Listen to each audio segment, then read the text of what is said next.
Hi, folks. I hit another button and screwed everything up. They were redoing something to the computer, and I let them do it, and it interfered. It shut everything down. Sorry for delay, but I think we're all on now. Let me bring my friends on. Okay, Joe, his son Mike, Big Eddie, and our friend Ron. Hello, everybody. Hi, everybody. Sorry. How are you? How you doing, Eddie? Sorry for the screw up. What's up For you there, too, Ron? Larry. Don't worry about Hi, it. Ed. You okay, buddy? They want Yeah, to do. I'm fine, thanks. They start doing updates in the middle of, and that's what happened. Everything just shut down. But anyway, my friend Tom fixed it up, and we're all ready to go. And what I want to tell everybody tonight is that we're finally gonna get the silent giant to talk a little bit. And to do that, we had to get his son Mike on. And we have a bunch of pictures that between Mike and Joe they're going to explain, because you got to understand one thing in racing, especially in racing. When you're a leading trainer, everybody brags about the drivers and everything else. It's very, very difficult. John Campbell and Houghton Dance, all of them could be leading drivers for years and years and years. You very, very rarely see a trainer that's a leading driver year after year, meet after meet after meet. It's a very, very difficult to do for many, many reasons, which I won't get into because I don't want to take any time away, because we got a lot. We're going to try to get a lot out of Joe. I have about 25 pictures and articles and everything about Joe's career. So those of you who listen know that Joe don't ever say nothing. Usually he's on the top right-hand side of the screen. And the only time he talks is if I get mad at somebody. And then he says, Larry, just calm down. So what I do now, just so you know, Joe, I took your advice, because the other night I got very angry at a guy. I forget. I heard that after the show was over. So now, oh, you heard that after? Yeah.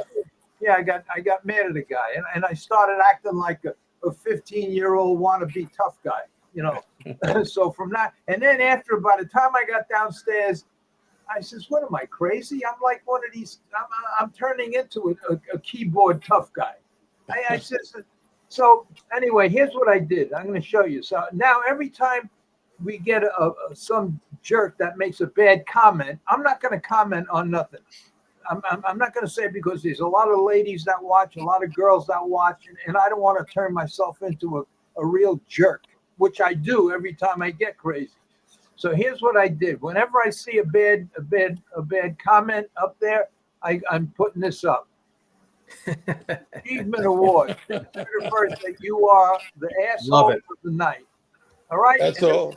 I don't say nothing. Silence is golden. And we go right on. Anyway, Eddie, good idea. Before we start, are you okay now? I know you weren't feeling good. You all right? Yeah, I'm great. Thank you. Ron, you're okay? I'm fine, thank you. Thanks for having me tonight. Hey, before anything goes, I want to wish you a very happy birthday. I know it's tomorrow, and I won't hear or see you until next Tuesday or whatever. Well, thank you. But isn't it your birthday too? Happy birthday, Larry. Friday. Wow, happy birthday, gentlemen. Eddie, Larry, happy birthday. And even Anthony's birthday tomorrow, right? Wow, it's everybody's birthday. Wow. Everybody's birthday, not mine. I thought your birthday was in October too, Joe. I'm March. Oh, March? Yeah. All right. Well, anyway, we got that out of the way. In the horse business, I'm sure all of you, as I did, go through the whole year without, because you're in the horse business 7 days a week, 15, 18. You don't even realize it's your birthday. Yeah, it don't matter. Just another day. Yeah, just another day. All right, so now we have to get we gotta open the book on Silent Joe, and so we have his son on here, Mike, and we're gonna start off with, because what he did, the pictures and what I'm gonna show you now is very, very, very difficult to do.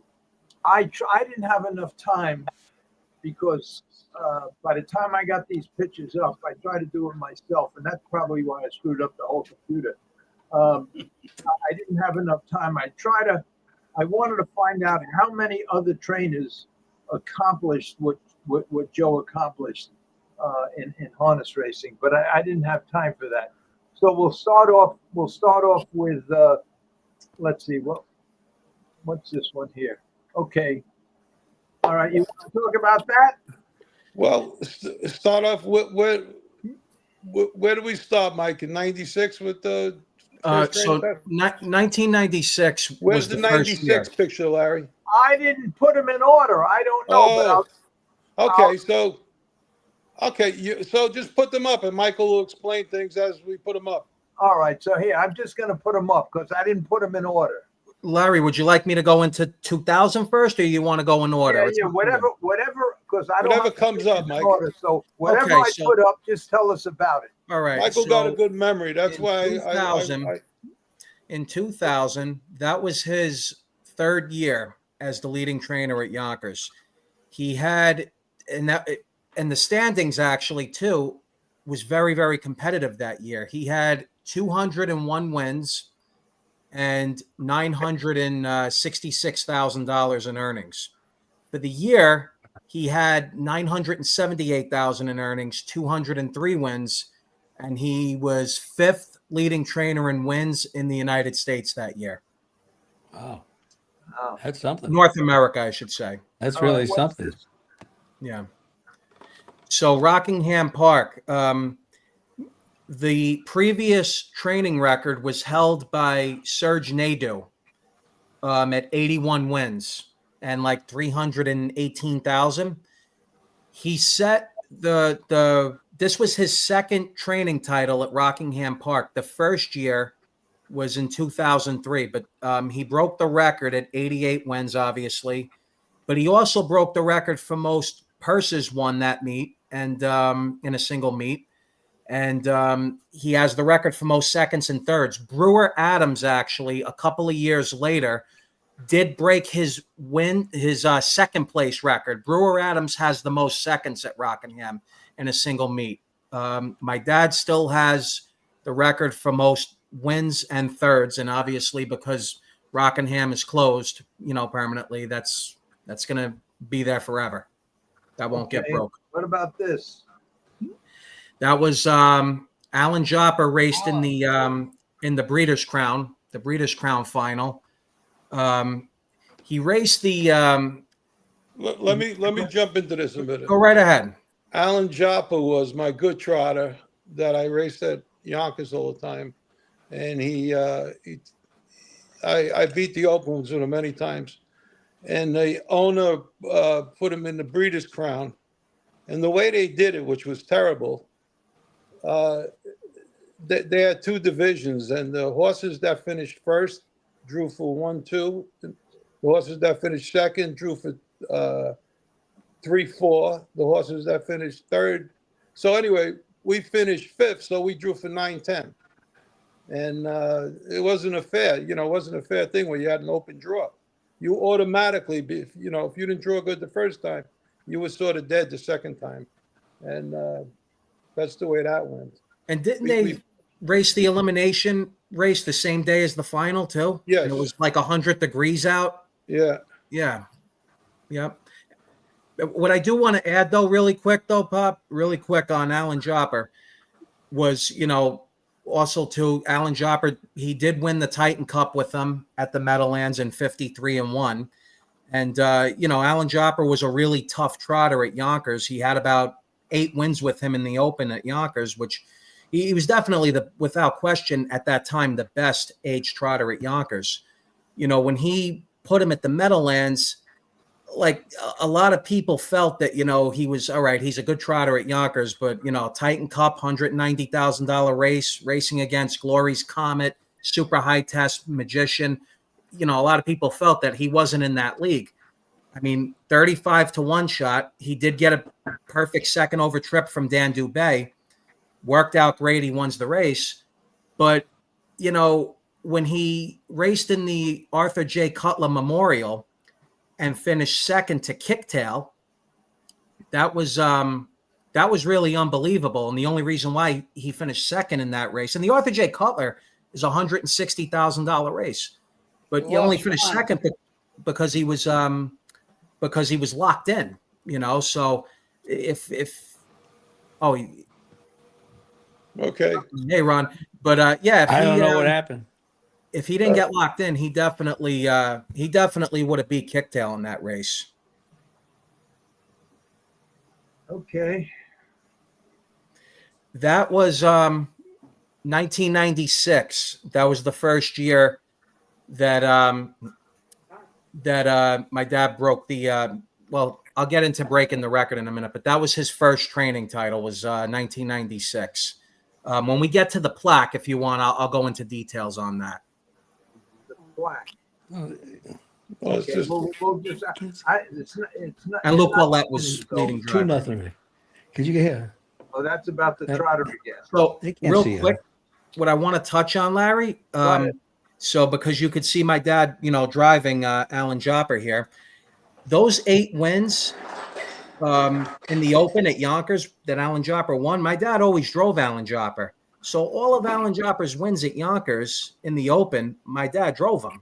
So, you know, he just took himself off when he put him in the, you know, in the Titan Cup over at the Meadowlands and put Dubé on. Why? because I'm a fat bastard.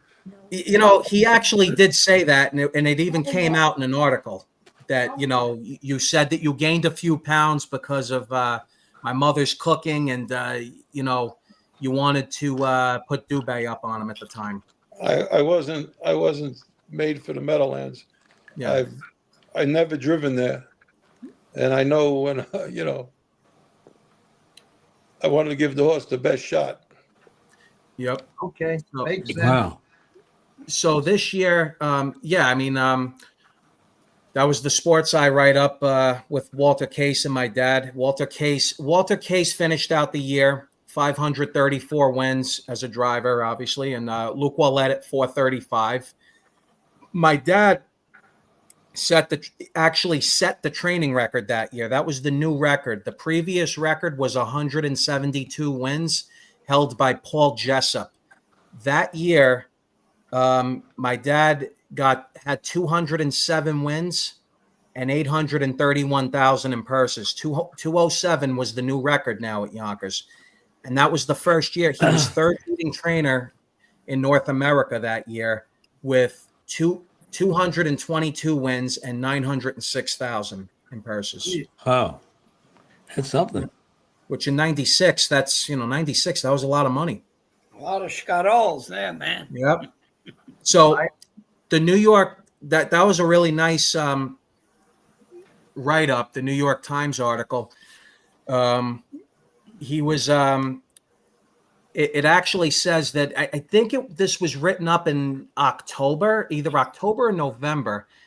And it actually says in the article that at 173 wins, you broke the record, because the record was previously 172, and that you were currently sitting at 193, but you still had a month left of racing, obviously.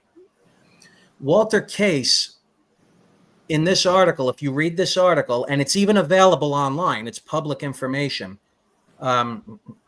Walter Case made a comment to the New York Times about my dad, about that he claimed a horse named Fabled for 10,000, and the horse made breaks every single week. And when my dad got a hold of the horse, he noticed a few issues with him. He wanted to widen him out behind. He put some steel shoes on him behind, put some boreum nails on the outside of the shoes, he put rubber bandages on, but brace bandages over to widen them out. And he did something, Larry, that I never seen done in this business. And, I was around this business for a little while.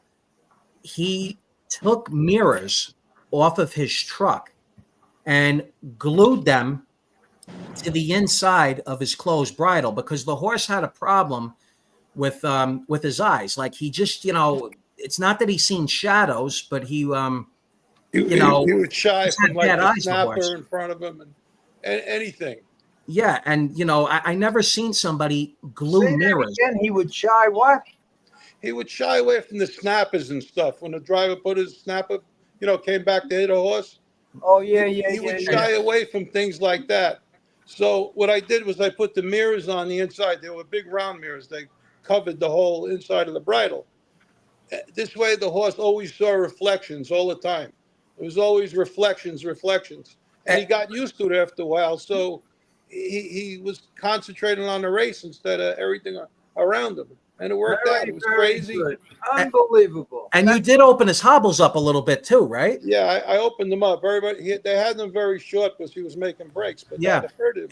And what I will add is that when Walter Case brought up Fabled, and he said the horse made breaks every week. His words were in that article that Joe made equipment changes and shoeing changes, and the horse stood flat, never made a break after that again. And this was a horse that made breaks every week. Wow. I never knew about that because there's a lot of horses do that, shy away from everything and they start putting these rubber things with the things hanging down, anything that bounces in front of their eyes and everything. But I never heard of the mirror thing. No one's ever done that. I did it and I jogged him with it every day. So he always got used to motion in front of him. Yeah. Wow. Reflections. That's very, very great. That's good. Yeah, it was pretty cool. That's something. That was an article about the Breeders' Crown write-up that Alan Jopper was being entered into the Breeders' Crown. In the article, it says that he won the Titan Cup in 53-1, and then he finished second in the Arthur J. Cutler Memorial. So, and that he was going into the Breeders' Crown next. That was in 2000. That was actually Stefan Bouchard's first year that he was the leading driver at Yonkers. He had, I think, 436 wins that year. But that's the year my dad won 201 races at Yonkers that year. Wow. That was at the awards dinner. Yep. They showed all the upcoming guys and the leading trainer, leading driver. And you can see right here too, the in the Sports Eye article that they just basically said that you and Bouchard were closing that year out. I sure wish I would have had these in order, but No, Larry, it's okay. It's all right. Mike remembers. That's the same thing. Same thing. First year leading trainer.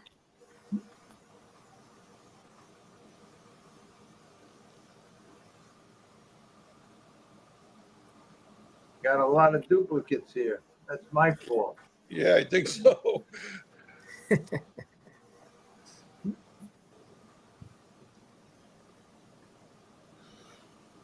What do you do? Put the same one up 20 times?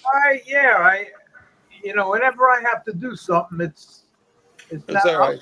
That's you driving Alan Jopper. That's the final of the Lou Barish Memorial. Yep. That was like it started out with 90 horses. It was at Yonkers. It was a 1 month series. They raced three races and then the final. And Alan Jopper, I won two and finished fourth.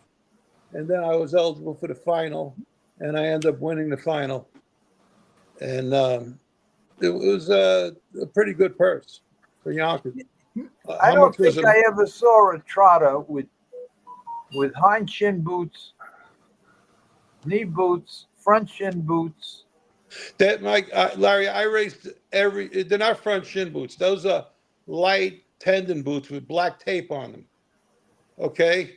I raced all my horses with tendon boots, every one of them, just for protection reasons. Something happened. I don't want them to cut a tendon open. I raced every one of my horses with tendon boots, just for safety. Pop, one thing I want to add real quick about Alan Jopper as well, while we got the picture up of him, because I think it's a good time to talk about it, is for some people that don't know, Alan Jopper he really wasn't a well-bred horse. He was a Niles Hanover. And you got him, I think when he was a 2-year-old, you got him from somebody, the owner had him with somebody in Florida. The guy got really sick. Eugene Matucci had him before me. Yeah. And you raced him at 3, and he only won 3 races and made $26,000 when he was a 3-year-old. And you even said to the owner at the time, like, look, I think this is a really, really nice trotter. I think he's going to be an open trot. Actually, I think the first time you trained him, didn't you say to a couple of guys Not on the first time. When I trained him in around 220, I was training with you Ross predicted. Cohen, You and told I told Ross him Cohen. this is going to be an open trotter. That's right, and he laughed at you too at the time. Yeah. But it was, his 3-year-old year, I think it was 3 wins and $26,000. 4-year-old year, I think it was 5 wins and like $56,000. He was getting better. When he was 5, that's really when this trotter really, really, really picked up with you. You obviously always drove him. When he was 5, I think he had 9 wins that year as a 5-year-old and had 81,000 in earnings, which 81,000 all at Yonkers, that's unbelievable in, 1998. Now, in 1999, that was like the explosive year with Alan Jopper. That's when, because you raced him at the Meadowlands a little bit before, because it got to the point where, if I'm not mistaken, Steve Starr told you got to take him and go somewhere else because this horse is beating the Open every week. Remember? He told you take him Right. somewhere else. That's the general rule at the track. And you brought him to the Meadowlands, and he was all right at the time. But when he was 6, when you put him in the Titan Cup, that was, I remember even how you were about it. You were like, he's really sharp, but maybe we'll get lucky and get a 3rd out of it or pick up a good check. And, 35 to 1 shot, great second over trip. And I mean, that was unbelievable right there. That's when he beat Magician, right? Yeah, he beat Magician. And, I know that there were some people that said, hey, you know what? He just got a perfect trip and he got lucky and he was in the right spot. Okay, well, what about the Arthur J. Cutler Memorial? When he was in with Kicktail, he was in with Magician again in the Arthur J. Cutler Memorial. That was a $160,000 race at the time. And, I mean, I think he actually raced better in that race, even though he didn't win. I think if he wasn't locked in, he would have definitely had the win. Yeah, he finished 2nd. He raced like a gorilla. Yeah. I remember those pics. Yep. That's you and Luke Willette. That's all the pictures I have. Did I miss any? About 20. I missed 20? Yep. Well, where the hell did they go?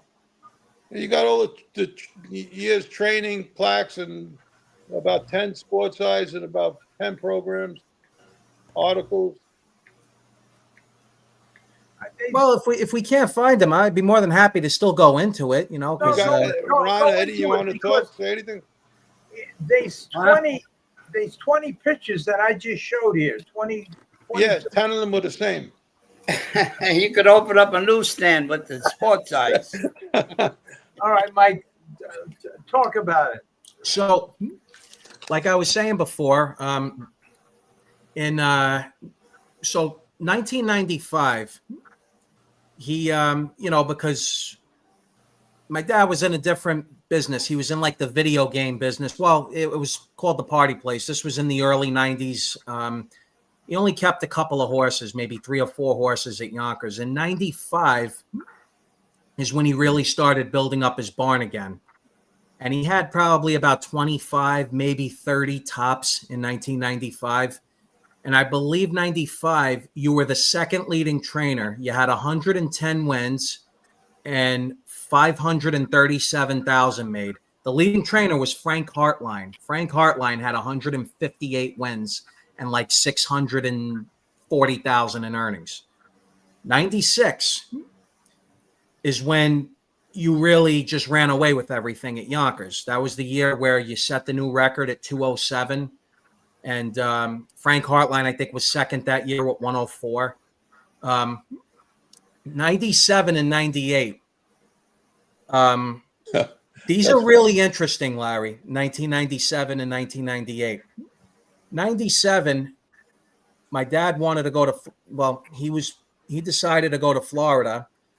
we went to Pompano about, I think it might have been in right around the time I was getting out of school. It might have been like in May, late May or early June, because he was, he was getting ready to grab But Frank. I was going to hurt Pellegrino. I was going to hurt Frank Pellegrino So because he screwed me with many things, and it got to a point that I was a little wild in my young day, and he was going to get hurt because he Yeah. did some underhanded things to me, and Yeah. I told my wife and Michael, I got to get out of here because I'm going to do something bad. yeah, And in a matter of a week, we packed up and went to Florida. I said, I got to get away because I'm gonna hurt this guy. I can't take it no more. in 96, well, I'm sorry, in this was like end of May, maybe very beginning of June. My dad had about 45 horses at that time. And what happened was, I remember Benno Ettinger, you did great with Benno, but Tell him the story about Michael's revenge. yeah, you know what? All right, so I'll come back to this.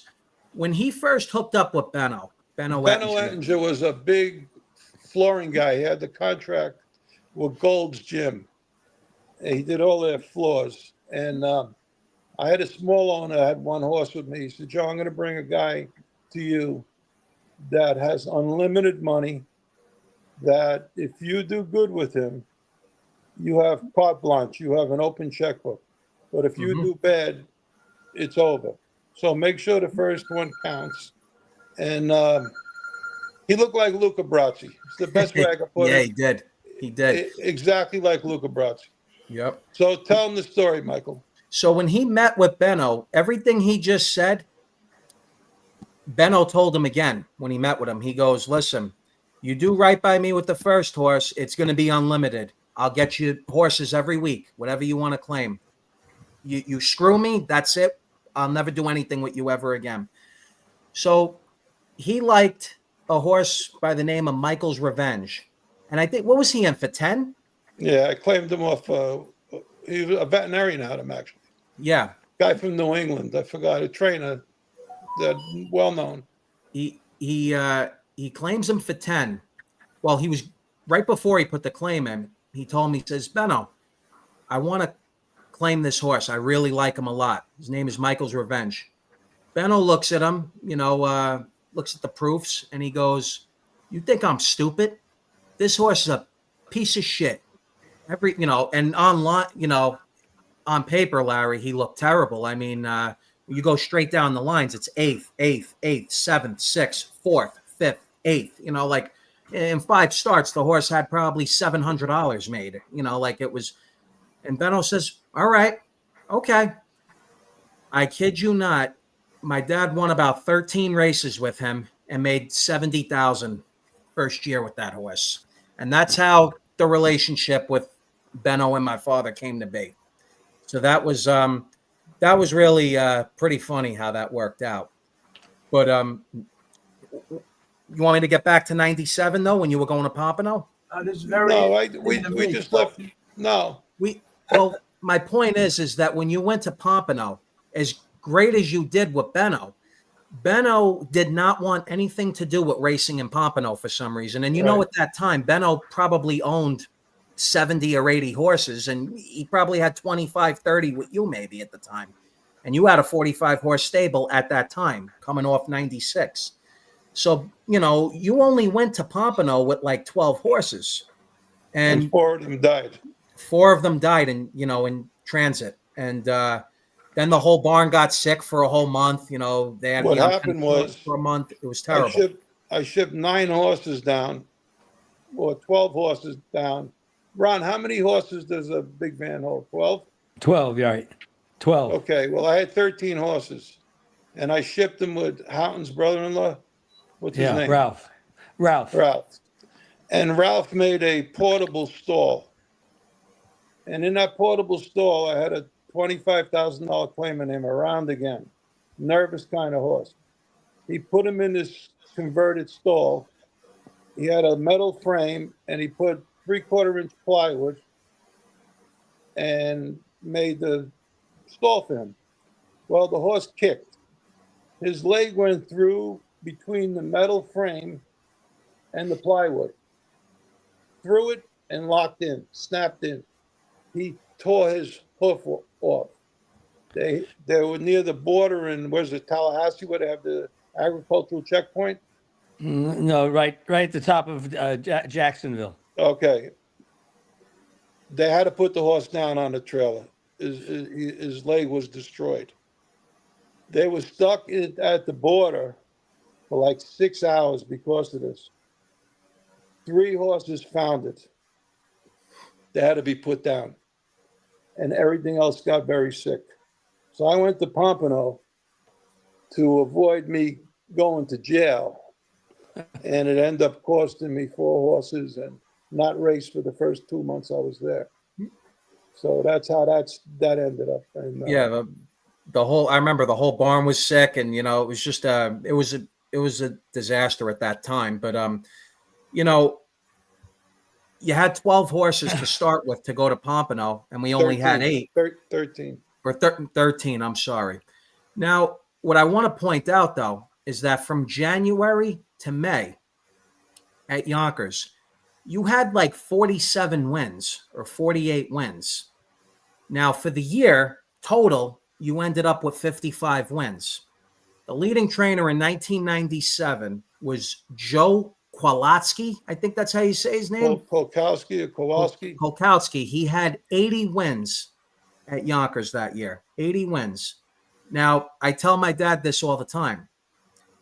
What's interesting about it, and I get it, it's a long, long time ago. It's, 27, 28 years ago. But coming off of that year in 1997, 207 wins, 45 horse stable, there is no way that you would have not been the leading trainer. There is no way. Like, even if it was a slower year, you had to have at least won 160, 170. You were on a path to win a lot more than 80 that year. There's no question about it. It's just the other 6 months was just a disaster.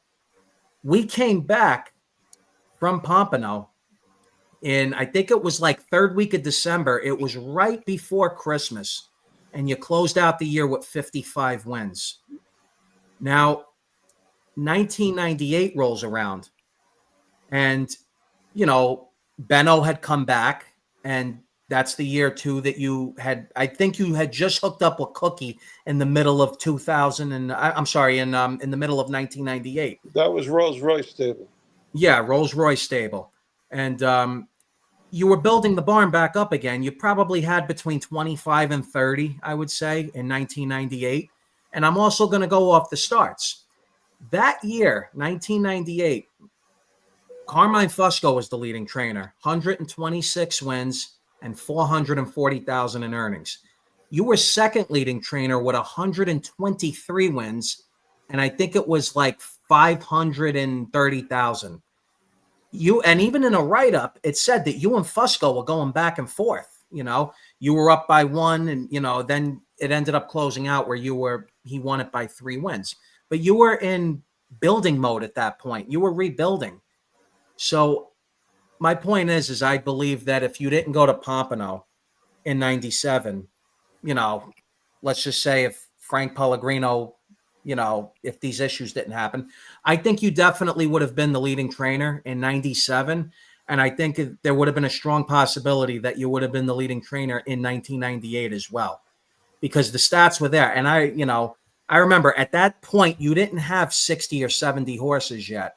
1999 rolls around, and Benno was claiming horses left and right. You hooked up with John, Ronnie Kipperman, George Kleiman, all these people were coming in. Moving on, because you had 261. You set a new record in 1999 at 261.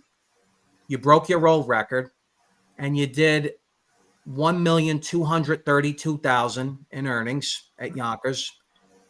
In the country that year, you were third again that year in the country with 286 and a touch under 1.5 million. That was your best year. This is very impressive, Joe. Yes, it is. Joe, you got 100 I could borrow. Yeah, I can send it to you. I need to borrow a stamp to get it there, though. God bless you. Now I remember that trotter, Alan Joppa. That was a Yeah. hell of a trotter. My God. Yeah, he Yeah. was a good nickel bred, little scrawny, Yeah. He was a but small wild. son of a bitch. Had a Dan heart of a Dubé said he was lion. Dan Dubé said he was the strongest horse you ever sat behind. He Pull had your a guts heart. out. He had a heart of a lion. He was such Put a him in a small. race. I could go to a quarter in 27 seconds with him and back to second quarter in 30 seconds, 2 fingers. It was unbelievable. But Yeah. behind the gate, maniac. As soon as the gate opened, Cadillac. Mike, was you in the horse business at all? Yes. Michael's a trainer. Michael worked with me for many years, and he also worked for, God, who'd you work for, Mike? Tell him. I worked for the first trainer I went to work for away from my father was Art Green. And I worked for Art Green. I worked for John Berger. I worked for Ray Schnicker. I worked for Doc Gill. Who else did I work for? I worked for Paul Reed when he had about 80 horses with Perfect World Enterprises. They were under Bulletproof stables at the time. God, who else? Travis something. Travis Alexander. I'm a correction officer right now, but you know, a couple of years ago, I was jogging. You know, I was jogging horses for Travis Alexander for a little while as well. Okay. Well, Ron Cushing. I worked for Ron Cushing. all right. What else, Mike? Racing wins, Mike, in the day. The like what? Like the most you've won like at a track in a single day? Yeah. The most you've won in a single day at Yonkers, I believe you won 8 out of 10.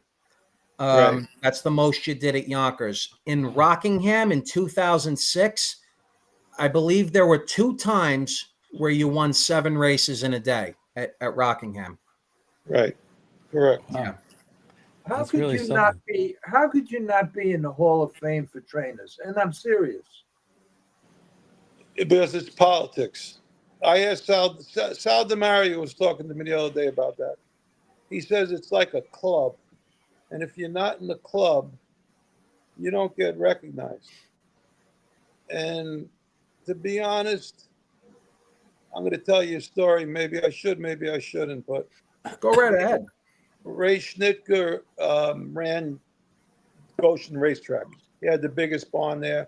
He had Steve Jones as owner. All of these guys there on the board, Hall of Fame. And I was friendly with him. And he had a horse called, what was his name? Just the Beginning? Just the Beginning. You claimed him, I think, for 25,000. I went to him and I says, Ray, I know you don't want nothing to do with claimers.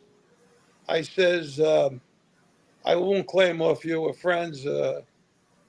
I like this horse, Just the Beginning. Would you sell him to me? Because I bought horses off him in the past. He said, Joe, he's a lame piece of garbage. Just claim him.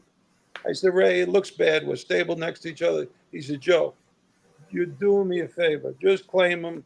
I don't want to get into buying and selling with the owner. Just claim him. Do me a favor. So I says, if you're sure, Ray, and there's no hard feelings, I will. So he said, Joe, go right ahead. No hard feelings.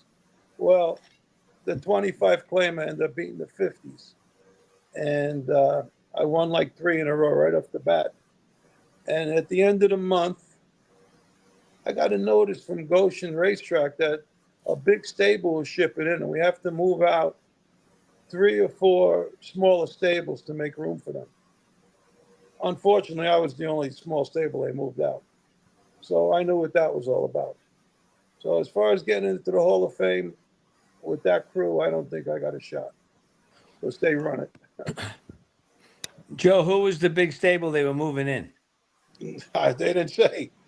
They Didn't just say. sent me a letter that they have Yeah. to make room for a big stable. And there was no big stable that came in because I was the only small guy that left. I only had Yeah. 6 stalls there. And I didn't owe them no money or anything like that. So what else could it be? You know, I don't know to this day, but that's my feeling. Wow. So Mike, you have some memory. I don't know how you remember all. I told you that's why I have to bring him on. He's like I forget everything. He tells Larry? me things. It's you know what it also is, Larry, is deep down to my core, I'm a harness racing fan. I just, it doesn't matter what you tell me. You could tell me how horrible the business is and stay away from it. It's never going to happen. It's just at the end of the day, harness racing's probably, I would say, my first love. And it's Larry, not. let me I'm just a give fan. you an example. Let me just give you an example. Michael, how many wins does Mike LaChance have, and how much money does he have earned? Mike LaChance has a little over 10,400 and in wins and 190.1 million. How many races and how much money Carmine Abatello make? Carmine Abatello has 7,300 wins and a hair over 50 million. How many wins does Hervé Filion have? 15,183, 88 million in earnings. Who won the first Hamiltonian at the Meadowlands? Ray Remen, Shiaway St. Pat, purse of 637,000. How many Hamiltonians did John Campbell win? 6. You want me to go through them real quick? Go right ahead if you could. Okay. Mac LaBelle, Ombro Goal, Harmonious, Taglaboo. That was a Jim Campbell horse. Taglaboo, Muscles Yankee. That was a Chuck Sylvester horse, and Glide Master. You see, like he's a chat GPT in harness racing. He's a harness encyclopedia. I love it. And it's unbelievable. I think another accomplishment I did was I won 125, 4 races or more in one day or one night, 125 times. Absolutely. What I want to say too is, because a lot of people don't look at this and they don't pay attention to it. I do.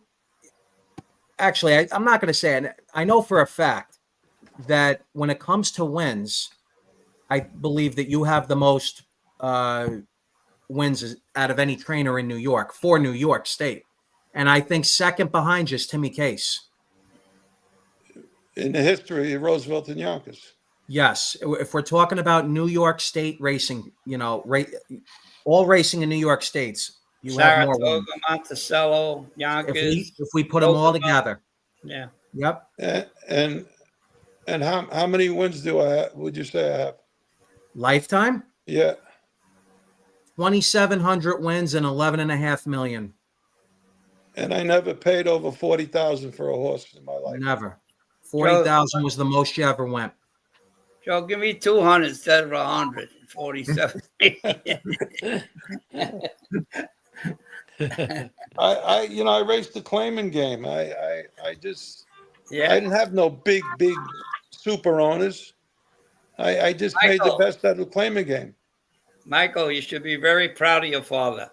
Oh God, he's great. It's No, that's great. No, it's good that father and son team. It's absolutely, and you know what, like Eddie, look, I know in the horse business, people get very envious when you're doing well. They'll say anything, they'll do anything to knock you and say that you're oh yeah, it's got to be because he's using this and using that. The one thing that infuriates me more than anything, because Eddie, look, it's not a rumor. I was in the barn. I was in his barn, and I could tell you right now, he's not an Epigen guy. I was with your father 50 years. People have made comments and said that. Yeah, he's not an Epigen guy. Baking soda, different story, right. But and I've had even people tell me like, Mike, your father ain't bad, but take the baking soda away, and he wouldn't have won races like that. Well, you know what? I'll tell you what. He didn't have a secret connection or anything like that in the 90s and the early 2000s. What he had is the same thing that everybody else had.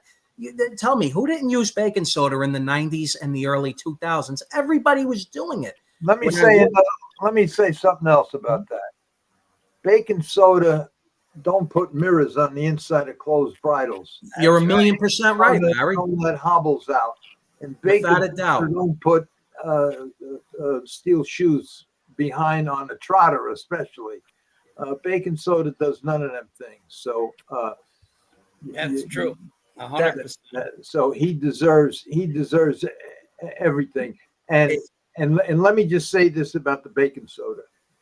If every horse that race was given baking soda, there'd be a whole lot less of everything that happens bad to a horse, because baking soda, it not only just eats up and retards the buildup of lactic acid, it also helps in a lot of other ways.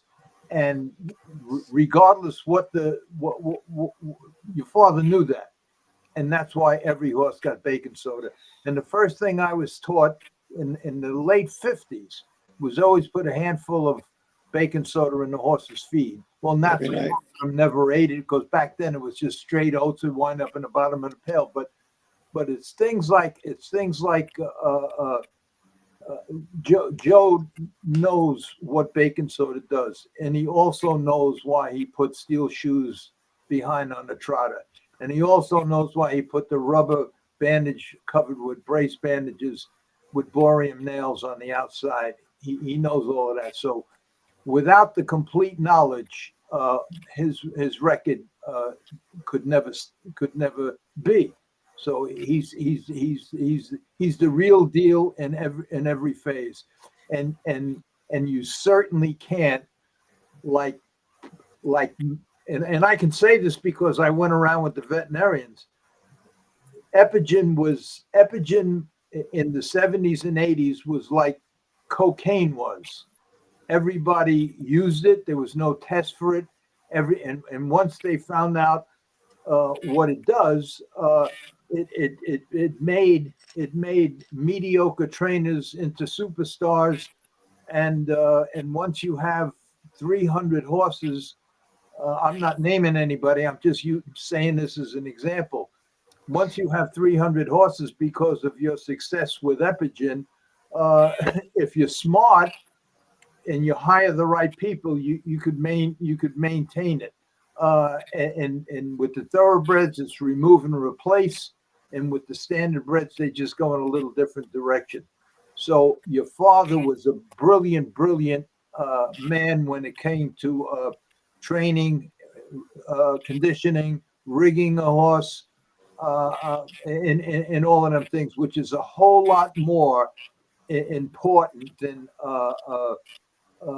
people saying that throw away the baking soda. See, that's the guy that should have got the punch in the nose. That guy who made that statement. Absolutely. Thank you, Larry. I think it was a combination of things too. I mean, look, I think that he knew how to use it very well, baking soda, better than most.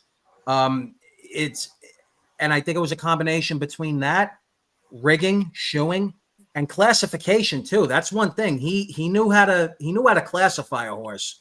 It's what you call knowledge. Absolutely. It's a got tough to a game. point. Hey, Eddie, Joe's offspring ain't too bad neither in that department. You hear him? It's unbelievable. I taught him well. Do you know? Hey, Mike, do you know that I've been living in this area now for probably 40 years. And if I go 3-4 blocks out of the way, I need my navigation to get home. That's how good my memory is. Oh, bad. That's funny. And if you don't walk the Larry, dog, I wouldn't remember all of these things. if you don't walk the dog, he never gets home. Michael, tell him how I felt about equipment. Tell him how I felt about equipment cards. What? Oh, you felt that they were useless. I remember one night in the paddock. I forget what horse it was. Equipment lady comes over, and because they would measure the hobble sometimes and just check the equipment. And she goes, Joe, this horse wears you would just claim the horse too. She's like, oh, Joe, the horse wears like a 56.5-inch hobble. You got it at 59. He goes, and you go, and I'm telling you, he wears a 56.5. Not anymore. He doesn't. Horse went out and win. See, that's what I mean. That's exactly what I mean. And back then, you're right. Back then, when you claimed a horse, anybody, I seen the best of them do it. Go in the race office in the program department and ask for the equipment card, and they gave it to you. And then you went back to the barn and you put the same exact equipment on. It's just somebody's opinion. Yeah, it's that was very true. Joe, I got to put up this comment from our friend because it mentions you. So it says, Joe, as I said in early 90s, you helped me put my kids through college. You were hotter than Raquel Welch. I owe you big time. Plus, through this podcast, we're friends. Well, that's nice. Thank you, Howard. Howard. I appreciate that, Howard, and I'm That's praying nice. for your health. I would like to ask Joe's son Mike a question. Yes. If everybody was using baking soda like everybody just said, that would level the playing field. How come your father was still winning then? Because Ron, he knew how to use baking soda. That was the difference. No, is that because he knew how to do everything else beside that. that too. That too. That. Absolutely. So baking soda, just if everybody's using it, so now everybody's the same. So now the training ability is what comes into play, don't you think? The training ability comes through. Absolutely, Ron. I agree with you a million % there.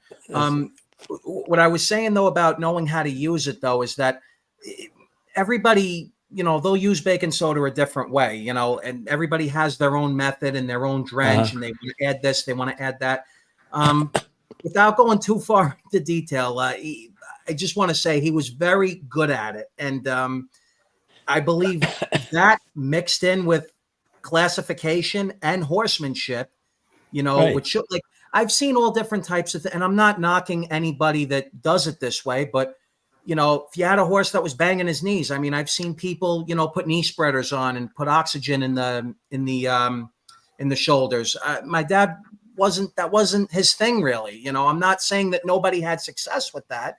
It's just, it wasn't his style. His style wasn't jogging 7 miles a day, 8 miles a day. He wanted to keep his horses happy. Right. He jogs 3 miles a day. That's I alternated them on a farm all the time. Yeah. I also want to add too, is that one thing that Pop, you always taught me, and I think, and I love this, is you always taught me that every single horse is uniquely different. You can't do the same thing with every single last one. I'm going to just a really quick example. Lady Traveler, she was a solid 10 claimer. She was a trotting mare, never made a break with you, but she used to tie up. We used to race her straight out of the field. You couldn't jog her. She was insane. You race her out of the field, though. She was great and consistent every week. She'd hit the board every week, I remember, with you. Yeah. Never made a break, that mare. Never. Free-legged trotter. Wow. See, Mike, one ingredient your father used that you didn't add on, and he knows the ingredient he put in the baking soda. Mm-hmm. Applesauce. Of course. Eddie's I had one trotter, Scrappy Spring Day. Oh my God, she was nuts. You try to get near her with a tube, she'd split your head in half. She'd strike at you. So she's the one I had a dose syringe. And she come to the paddock dripping and all over, wiping the thing up. But and didn't you used to pull her shoes off too? Her front shoes off right before or her hind shoes. That's right. You used to pull her hind shoes off before the race. That's right. Yeah. That one driver that drove that horse, he said he drove him last week, no good. But the second time you win, was it the applesauce, Joe? He used to say, "You got the bacon, Joe? You get the bacon?" Yeah, bacon and eggs. When I was like 13 years old, I used to ask him, I used to say, "Hey, who do you think the greatest trainer is of all time? Like, really, you got to give me something." He goes, "I'll give you something. I think the greatest trainer of all time is Arm & Hammer."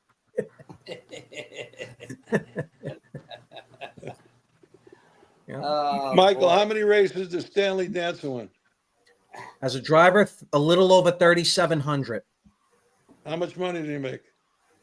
As a driver, 23 million. What about Billy Houghton? Billy Houghton has 4,872 wins, and he did 28.7 million. How many wins does your father have as a trainer? As a trainer, about 2,700 wins and about 11.5 million in earnings. The price keeps going up, Joe. I'm gonna have to borrow 300 now. God bless you. Very good, Joe.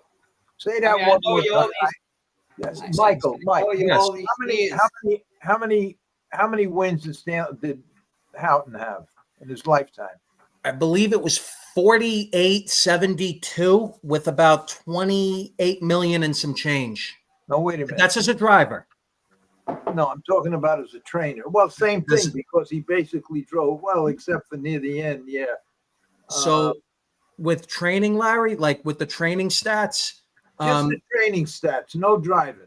the training stats, I actually don't know that because the USTA has only been keeping training statistics since 1991. Okay. All right. Man, that's a good answer too. What? Yeah. That right there alone. Yeah, no, it's the truth. 1991. Oh, yeah, it is the truth. 1991. What year did you get out of the business, Joe? 2000, well, 2011. All right, what year did 2012. you get into business? 1995? No, I got into business in, well, I used to go to the track with my uncle. He had horses. What time when did you start training horses? 95? On my own, Yeah. 1980, 79. All right, 70. So say 80, that's 20, 30 years. All right. If you were in the business longer on your own, when you really started it full time, you'd probably be the leading trainer of all times. The leading what? Trainer. What I will say, Larry, and don't get me wrong, Thank you. one of the leading trainers, you. absolutely. But Ronnie Burke, we're talking 16,400 wins. Now let That's me ask you this question now. You're good with all these numbers. What if your father had 350 horses? How many wins would he have? I'm going to tell you the truth, Larry.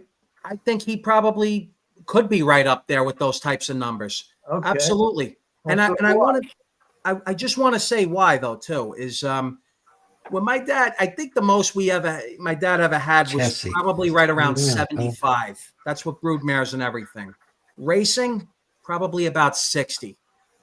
But I can tell you right now, Larry, when he would walk down the barn every single day, he knew every single size hobble that every horse wore, every shoe that every horse wore, you know, what their angles were, what their degrees were, you know, foot wise. He knew every bridle, he knew everything, every bit. So, you know, when people talk about Stanley Dancer and, you know, Billy Houghton, and I got nothing but respect for those guys. They're iconic figures in harness racing. But those guys had that reputation too. They knew every single piece of equipment. Ted Wing. on Ted every Wing. horse. Ted Wing too, absolutely.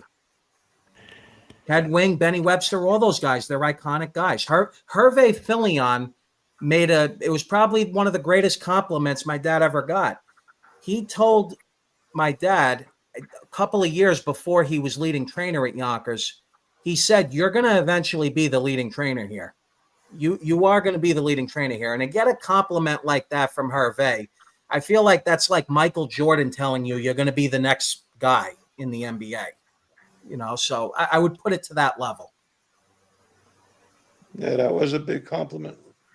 Well, I've been around a long time, and I have to tell you, I didn't know that much about Joe because he started after I was already out of the business. He started big time. I don't mean just start with one or two.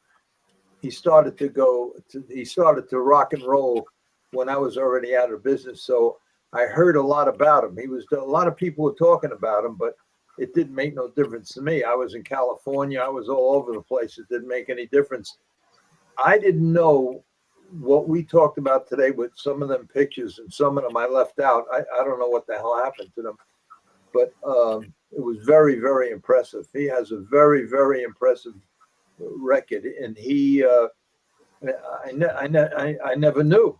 I never knew it as I was. Well, looking. I sort of said it once in the beginning, but I don't like tooting my own horn. I just say it once. Most people hated me because I claimed their horses. The guys that were close to me, I didn't claim their horses because I wouldn't. But I made a lot of claims. It got to a point that they were scared, like I had some kind of miracle drug, and I could take advantage of that. I could win, like in Rockingham. I tell her the story about what was that? Max Flying Nukes. So he was he had a nice pacing mare, Max Flying Nukes. She was were you racing her in fives at the time? It was a 5-6 handicap. She drew the outside. That's right. Yeah. She was in a 5-6 claiming handicap, and she was winning every week. Scott Rollins, who, he was doing pretty good in Rockingham. He had a pretty good winning percentage. My dad's walking into the race office, and he can overhear Scott Rollins talking about him, saying like, it's not right. Joe Guarino jams this mare every week, and I'm in with him, and I finish second and third every week, and so my dad walks in, and he goes, Scott, what's the problem? And he goes, Joe, what you're doing really isn't right. You're jamming her and this, that, and the other, and I'm finishing second and third to you every week. Why don't you? I got to drop my mare down to a 4th. Yeah. And he says, well, why don't you put her in a different class or move her up? Okay, Scott, no problem.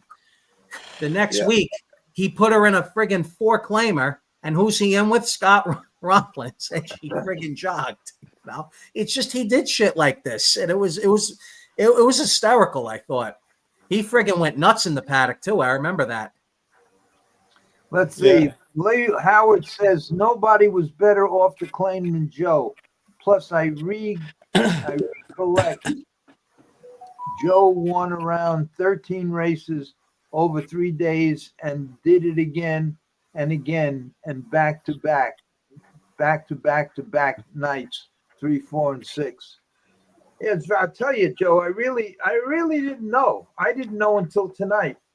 It's very, very impressive. Thank you. That's why I had to bring Michael on, Larry, because I don't have a good memory, really. I remember stupid things like a horse's name, or a driver or certain things, but Michael he's just sharp. I mean, I'm sure you guys are impressed with him. That's why I wanted to bring him on. We certainly are. Yes. I'm proud of him. He's a good kid. He served the military.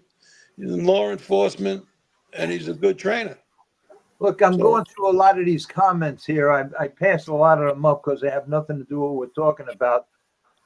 But PM, that's my friend. I just want to wish everybody here everybody's wishing me a happy birthday, me and you, Ed. And thank you. PM says, and thank you all. Larry, I've been noticing for the last 6 or 8 shows that you've been starting to get extremely tired at the end of the show. Was wondering why you don't start the show at 7 instead of 8. Wouldn't it be better?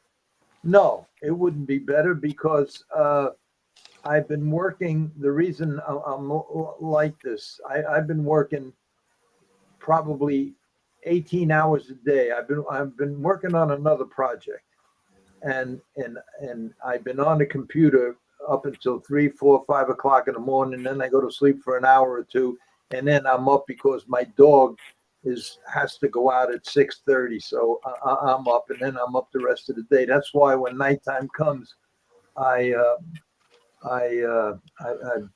just beat because I hardly ever sleep. So it has nothing to do with starting at 7 or 8 or 9. And thank you all for the happy birthday wishes. Thank you. And before I forget, Eddie, I want you to, if you would, if you would, next time you see Manny, try to get that thing that's over his house. I need it. The reason I need it is because I'm working on this project I'm working on, and I have one, and I'm creating something. It's going to be one of two ways, and I can't keep taking it off, putting it. You know what I mean? And Right. as long as that thing is at his house doing nothing. I haven't heard from him in a couple of days. I don't. My phone. I lost my phone. I'm not lost it. My phone broke, and it was supposed to be ready today, and I never got it back. So Anyway, you know, it's not an emergency. It just make things. no, a I whole know lot you need it for your project. Yeah. Yeah, because I'm using pins and needles and everything else, and then when I have to take it off, and then I got to take it all apart again, and it's just a pain in the neck where it's sitting at his house doing nothing. So next time you go there or whatever, just if you remember. No, I remember. I asked about it, and I'll take a ride over there, and I'll pick it up, and maybe I'll meet you halfway, or whatever you come here, I'll take you to dinner. If not, I'll just buy an. No, why you gotta buy? You got to make a special trip. I'll just call up and not get it. Special. You're my friend. What are you gonna do? I All just right. can't drive at night. I don't want to get off. I'm looking for questions here that might have something to do with Joe. Let's see here. Does this have? Having Mike on is great. Tremendous knowledge of the game. His father should be proud of him. And a happy birthday to you. Well, thank you, Michael. Thank you, Michael. Thank you, Mike. Appreciate it. And, I am proud. I am very proud of my son. Good job. Yeah. Great. Yeah, that's great. That's good. And one other thing I remember, Sports Eye. Otherwise, I wouldn't have known this. But in 1990s through 2000, I had an 85% win after a claim. First start off the claim. And that was in the 90s. You had to move a horse up off the claim. Yeah. And I had an 85%. I wouldn't notice. I know I won a lot of races because Sports I would always say first time Guarino. But it was 85% over those years that I won the first start off a claim. What I want to, you know, a lot of little things I did that were unique. And I know for Mike, how many claimers did I take from fours and win the Open?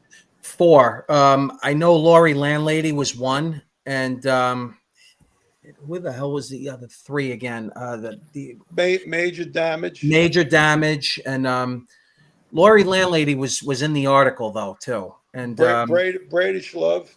Bradish Love, Lori Landlady, Major Damage, and one other one. The fourth Those are one horses I claimed for 4,000 and ended up beating the Open. This was all in 96 actually. Well, actually no. Major Damage, that was 99 actually, I think. But Lori Landlady, that was 96, I remember. But what I want to add to that though is that Bob Galteria put out an article.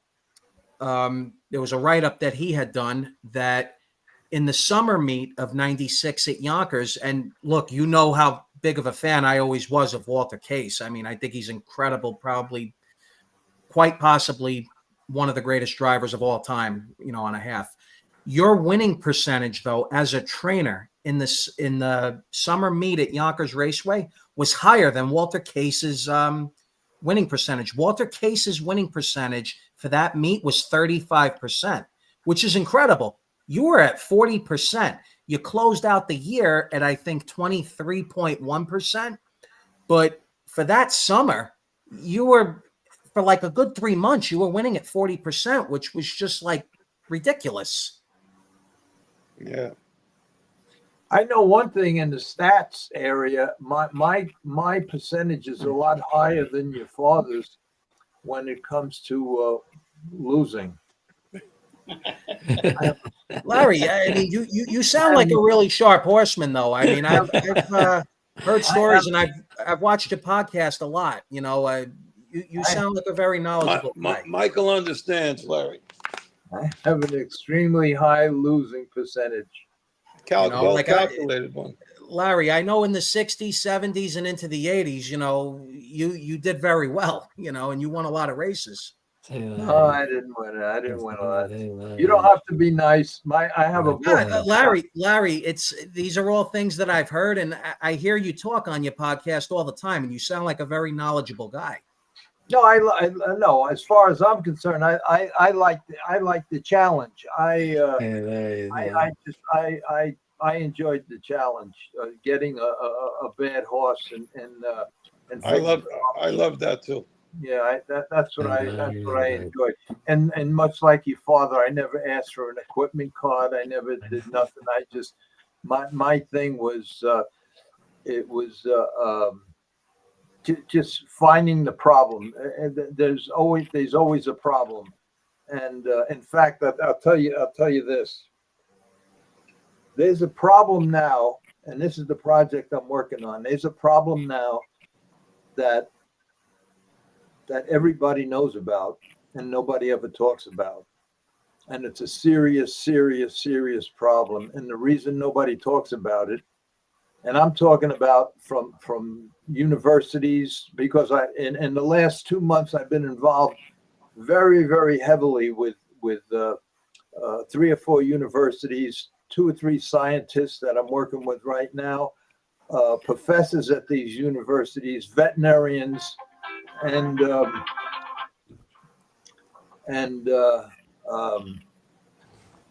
problem that they don't want to talk about is a serious problem that kills probably 1,000 horses a year in a bad way.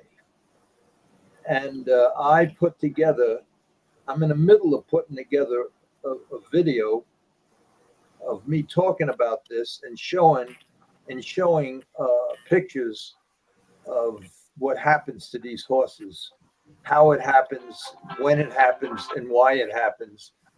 And I'm not ready to expose anything yet. I'm in the middle of I'm dealing with a patent attorney right now because I can't, even though getting a patent is really crazy because everybody knows about this problem, but the reason why nobody talks about it is because they can't fix it.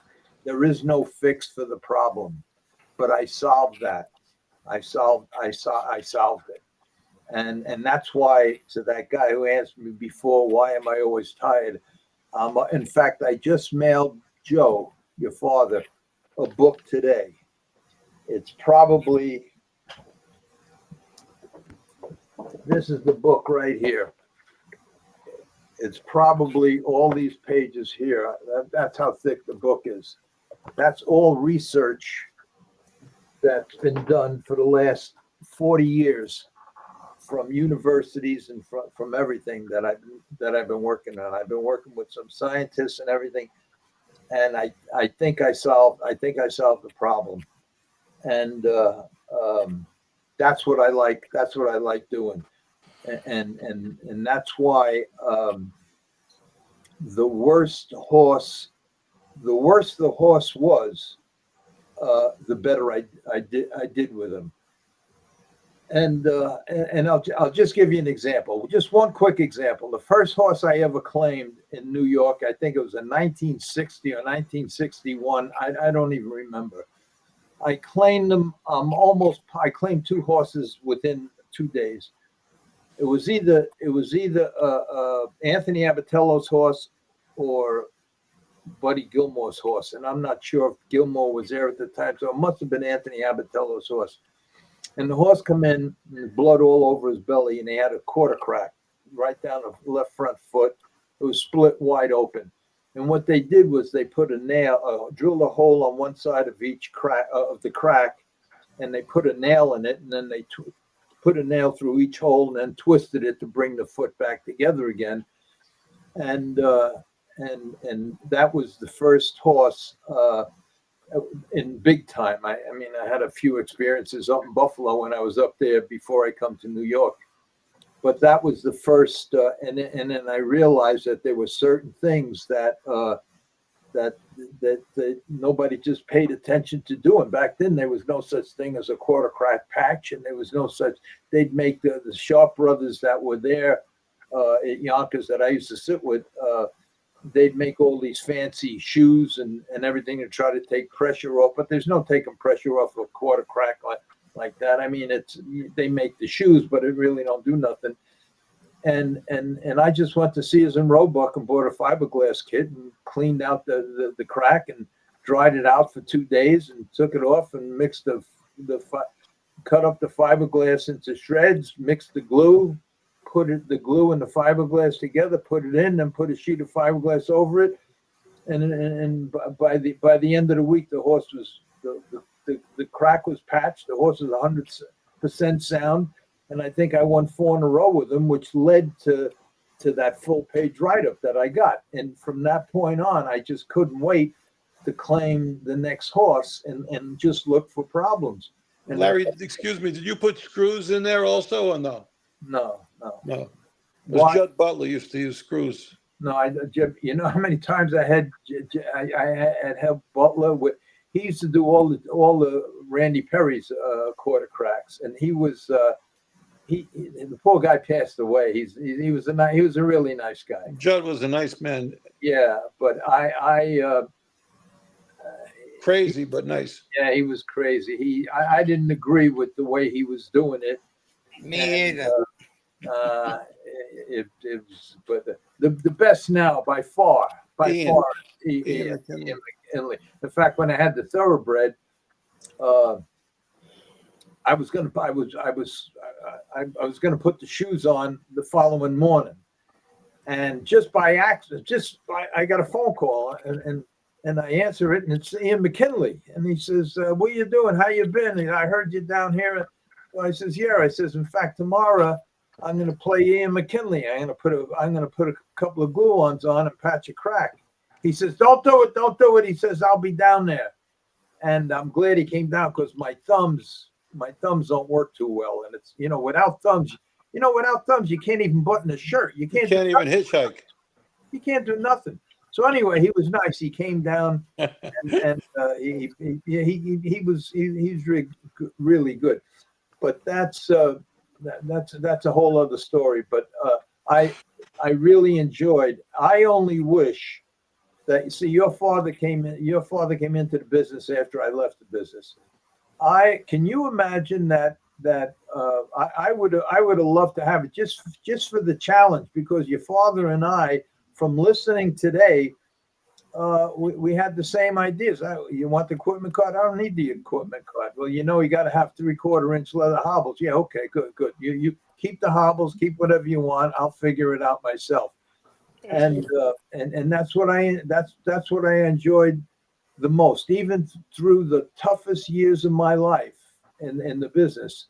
I still would, my mind would be clear with two things: trying to figure out a problem with a horse and listening to music. That would clear my head. Michael's into music too. Yeah, I never played golf. I never went to the beach. When I was racing at Gulfstream and Hialeah, I had a bungalow right on the sand and never went in the ocean. Never went on the sand. Only to get in the front door. Oh, man. I stayed at the barn from morning till night all the time. I just loved it. You like music too, Mike? Absolutely. I'm into, I know Larry, Frank Sinatra, and Tony Bennett. I love them too, but I'm into 60s, 70s. And like Michael grew up with that because driving all over to every track in the world with me, that's what I had on, 60s and 70s music. And he got to love the music too, Dion the Belmonts and, the Procol Harum and all of these bands that. Jay and the Americans, Gary Puckett. Yeah, and he still listens to this. Absolutely. And you don't find his age like listening to this. They listen to this garbage. And he appreciates all of this music like I did. So he's like old school Michael for his age. He's like the last of the Mohicans.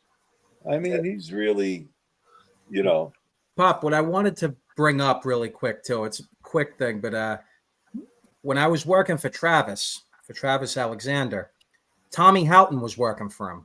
And I got along very well with Tommy. And we're jogging on the track one day and we're just bullshitting. And I say to him, I go, Tommy, you know, I know that you were the youngest driver in history to win the, to win the Hambletonian with, I think it was with Final Score. I think it was Final Score. I says, but what happened in the 1980 Hambletonian? You and your father were driving over. It was still in DuQuoin at the time. Why did, oh no, I'm sorry. Final Score. He was driving in the Hambletonian in 1980. I says, how come your horse made a break at the 3/4 pole and your father went out and won that race with Burgermeister? And he just started laughing. He goes, I got to ask you. He says, how old are you? I says, I'm 34. He says, how the hell do you even know about that? I go, Tommy, I says, I read a lot of material about your father. I get that that's way before me. I says, but I know your father's an iconic figure in this business. Everybody always said that he was a class act. I says, you know, I know that he's won the Hambletonian 5 times. Oh, you know what it was? It just came back to me. Speedbowl. When Tommy Houghton won the Hambo, it was with Speedbowl. He was trained by Billy Houghton, Speedbowl. And I said, like, you know what? I says, you know, I read a lot of material about your father and about Stanley Dancer. I says, I bet you haven't heard the fact that, you know, they used to call your father and Stanley Dancer the Gold Dust twins in the 50s and 60s. That's what they called them. And he brought up John Campbell to me. And I said, you know, one thing I'll never understand. And I says, I love John Campbell. That's the Michael Jordan of the business. Why did the guy retire at $299,893,000? And he starts laughing. He says, I got to get Campbell on the phone right now.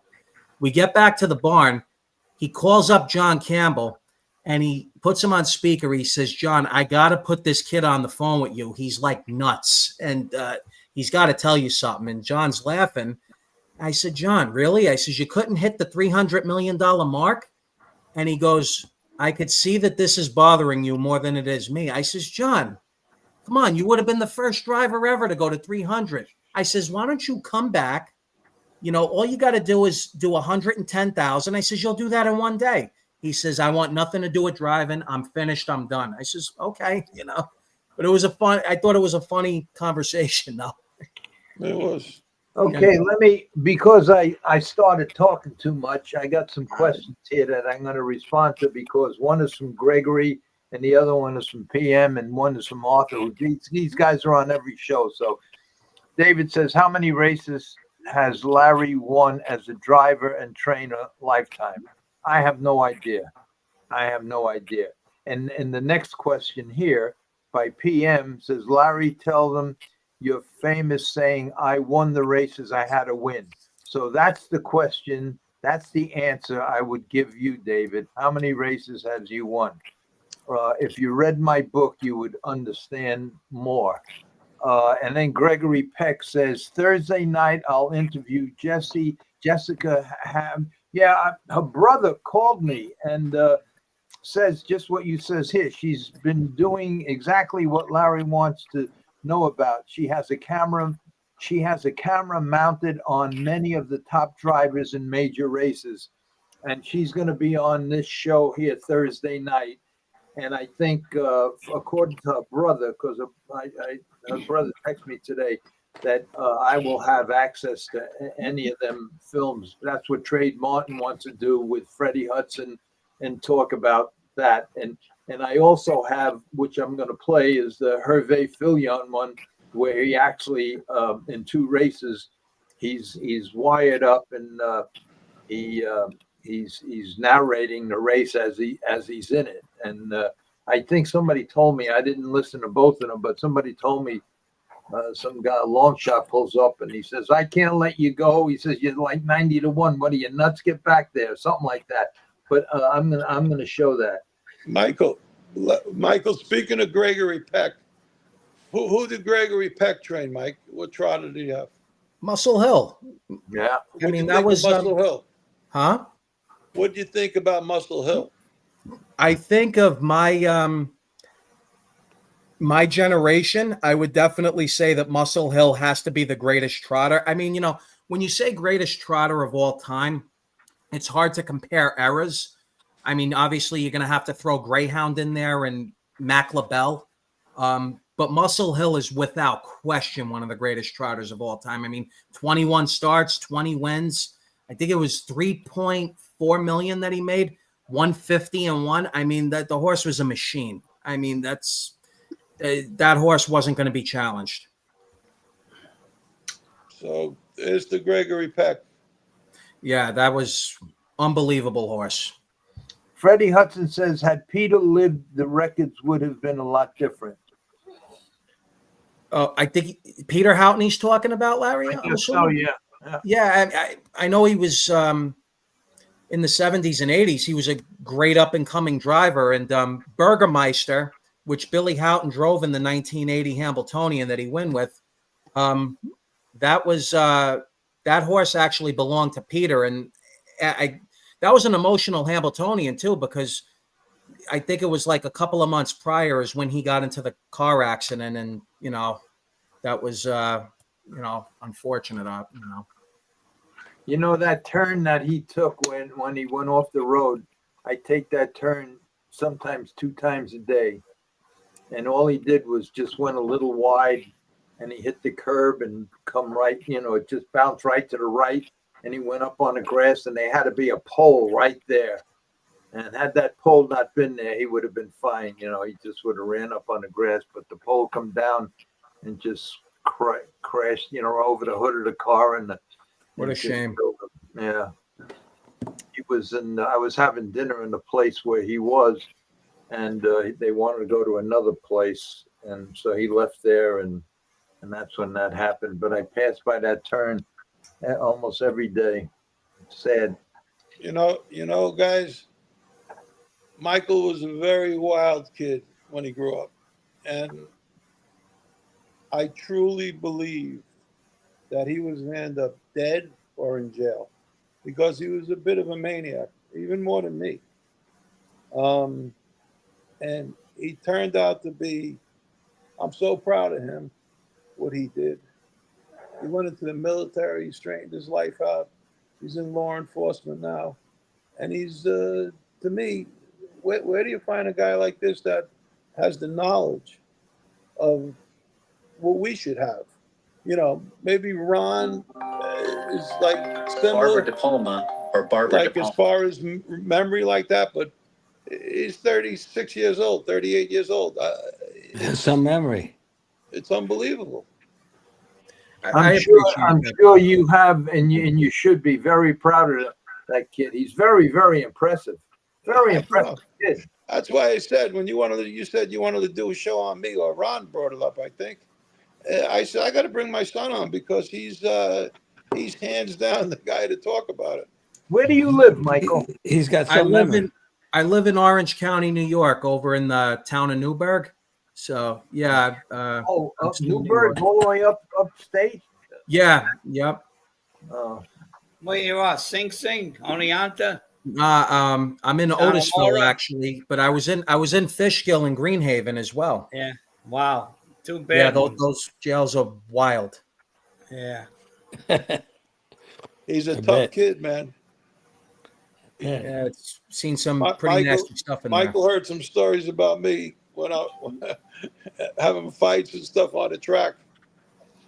Well, what's really funny about that is I know that people tend to bullshit a lot, obviously, but I would get these stories from a lot of random people on the track. Like, people tell me, hey kid, your dad ever tell you about the ambulance story at Yonkers Raceway? And I was like, oh my God, like everybody's heard about that. That was, that's a classic thing. Everybody knows about that. And even, a lot of people used to tell me like, oh, I remember Joe in the early 80s, late 70s, he used to hit guys with one punch and they'd be out, and it was, I'll vouch it for was that. funny. I'm sorry? I'll vouch for that. Yeah. Yep. Listen, I hate to talk about me, but there's 2 or 3 guys that've been on all the time and we talk a lot. And so whenever they come up with a question for me, I don't want to just pass it by, so I have to answer it. and this is from PM again, and he calls me. That's not really his name, but anyway. So whenever his name comes up, or two or three other guys, I just have to answer it, whether it's my question or I always. He's a good guy. Yeah, Larry, if you were a go all the time, do you think you had the talent to be leading driver at any of those tracks you drove at? Well, I'll give you my honest opinion. I was, ever since I was a kid on a skateboard, I was very competitive. I was gutsy. Nothing scared me. I would do whatever I had to do to win, and that went from a skateboard to a go-kart to a stock car to a dragster to a roadster, all right into the horse business. So I had my opinion. I had just about everything it took to be a decent driver. I realized pretty early on that because when I first started, the first bike they tried to put me into was one of them wooden Houghton bikes. I mean, you had to be a George Schulte to fit in the thing, and I was already like 5'11", and I just felt uncomfortable. I didn't feel, but I would have started using catch drivers early on, even though when I first got to Yonkers and Roosevelt, I did very, very well. I did everything right, and I won a lot of races, which got me to that full-page article.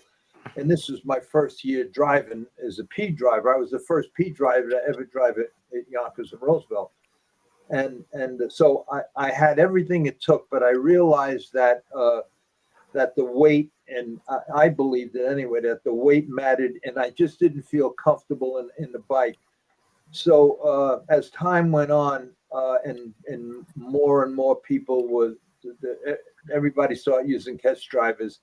That's when I realized. But I couldn't use the catch drivers in the 70s because in the 70s I was more interested in being the favorite and losing races than being the favorite and winning races. And like when I answered the question last 2 weeks ago to a guy saying, listen, there's probably a little pressure on somebody driving in the Meadowlands pace for $1 million. Is that the same kind of pressure that you have if a guy says, if you don't win this race with this 8-1 shot, you're going to be dead by the time you reach your car? Which pressure is worse? Well, the second pressure is what I went through for 7 years. And so that's why I always say I won the races I had to win, and I lost the races I had to lose. Now, to my credit, I got suspended once for inconsistent driving, but it had nothing to do with the driving. It had to do with something else. But anyway, so I don't know how to answer that question. I don't. These back then, when I was in my 20s and 30s, I had everything, in my opinion, anyway. I had everything it took. I had everything it took to be a driver, and I felt very, very comfortable out there, except for the bikes were never big enough for me where I was comfortable. But so I don't know, but I only wish that I was 5'8" tall and wasn't in the trouble that I was in, because I would have kept that.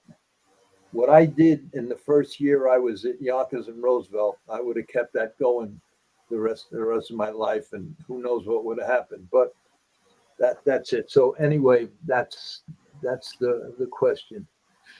Okay, and David says, happy birthday, many more. Thank you very much. And what's Freddie say? A real dumb question. When did they start with P drivers? A really dumb question. When did they start with P drivers? I don't know who asked that question. I mentioned it.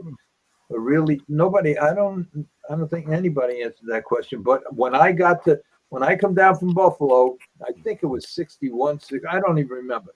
No P drivers were allowed to race it. No. So, No, I had my P license in the early 70s. I mean, the late 70s. And we couldn't drive. We had to go to Friolda, Monticello. and because of a phone call that was made, and this is what I believe, from Tommy Lucchese, the mob boss, to Morton Levy, who owned the racetrack, I got my stalls and I was able to drive. Now, the owner of the racetrack didn't the judges were the ones, I guess the racing commission. I don't know who makes the rule about P drivers. Maybe the owner of the track does. But anyway, I was allowed to drive. I was the only P driver allowed to drive. And that write-up says, in that write-up I got, it says that writer interviews 3 people: Stanley Dancer, Billy Houghton, and George Schulte. And Schulte says, I don't know who that kid is. You just can't give him an inch in the close horse race. And that's because the night before, 2 races in a row, we were head down the stretch, and I beat him both times. And Stanley said a lot of nice things about my ability and everything. But right after that, Mike Santa Maria went into the judges and made a big stink. I didn't know Mike at the time. We turned out to be very good friends. In fact, Mike bought my house in Florida when I was appealing all my things, and he paid me cash for the house, which helped my appeals, even though I lost them all. But Mike made a big stink, and then they let Mike drive with a P license. Now I don't think you can drive with a P license then. So all I know is what happened to me, and I know what happened to Mike, because me and Mike became good friends after that. But we drove in the 60s, early 60s with P licenses, and I don't ever remember seeing another P license driving. No. Now, so everybody here was in the horse business. All the guys with the questions. Now, I know what I did, and I know I had a P license, and I know that Mike made a big stink, and they allowed him to drive with a P license. I don't know of anybody else. So please, somebody tell me that I'm right, because I know I'm right, because I came from Buffalo with a P license, with a P license. And Gordon Verhurst was the judge up there, and he was the one that gave me my license. He made me skip the fair races and everything else. Anyway, that's enough of that. Okay, let's see. No way to remedy most of the gambling money goes to the sport, casinos and lotteries, and inside of the racket. Okay, he must be talking about still a fun sport and enjoy it. Yeah, well, okay. Here's Freddie. Did they have P drivers in the 50s and 40s? I don't know. Freddie, I don't know. All I know is what happened to me. That's all I know. But now that I'm thinking about it, I don't ever remember another P driver ever. I think it was just fair license or matinee at that time. There was no P. It was fair or matinee, right, Ron? Yes. Joe, when you were in Rockingham, how fast were the horses going then? I broke the track record up there. What West Gun won in 150, Mike? 150 and 1. Wow. Yep. And what was like the purse structure? It was similar to the Open went for what, Mike? 12,000. 12,000. Wow. Yeah, Wow. 20 Claimer was racing for like 7. No, it was a little more. I think it was like 80 or 8,500. Yeah, it was 8,500. You're right. I didn't think it was that much. It was a fun time. Yeah. We had a great time up there. Yeah. Yeah. Really good time. Yeah. Why'd you get out of the business, Joe? You told me once and I forgot. I first of all, I lost 2 big owners that passed away. They were most of my horses. That guy Benno that I claimed Michael's Revenge for, he passed away. He had like 30 horses with me. and the kids didn't want nothing to do with it. They just wanted the money. And 3 months later, another big owner had Ron Kipperman. He got cancer and he was gone in 3 weeks. And he had about 15 horses with me. And shortly after that, I went to Pompano, and 4 horses died on me, and I owned 3 of them. I mean, it was just one bad thing after another. I got a divorce at that time, and everything just went bad. You know, it was like, what happened? You know, I went from the top to Pompano with nothing. I mean, you know what it cost me not to race for 3 months in Pompano once I got there? It was like, what happened? Everything got sick. 4 horses died, and they happened to be the better horses I had. One I just claimed for $30,000 from the Meadowlands for myself to bring him down there, and he died. That was 97, Pop. Like when you went back down to Pompano in 2011. That's when I think we did go down there with about maybe 7 horses, 8 horses. That's when everything was ridiculous for hay. We used to buy that was crazy. We used to buy hay from the local guy. He used to buy 1,000 bales at a time for $3-4 a bale. Good hay, you know. I go to Pompano, it's $16. We have to get it from Canada. I mean, and you're racing 20 claimers for 60% of what they were racing for in New York. It was just you. If you didn't win every week, you weren't 1-2 every week, you can't survive there. You know, Pompano's a rich man's racetrack. Joe, this Ron Kipperman you had, did he have a nickname called Buttons? Yes, he owned the Button Factory. I had him. Good guy. Yeah, he passed away. Yeah. Yeah, I had him for a while, and then when I got out of the game, I think he went to you. I had Twin B Mercedes with him. Yes, I didn't know that, but I remember him telling me he was with somebody else. Vinny Fusco brought him to me. You know, not Vinny Fusco, the trainer. Vinny Fusco. Vinny Fusco. Yeah. You know Vinny Fusco? What? The 5%er. Yeah. I was with Vinny Fusco was a customer of my father's restaurant. Yeah. You know, he was an okay guy, but he brought me a lot of owners. Yeah, Ronnie, I went to Freehold with him, a couple of things, and he played the stock market.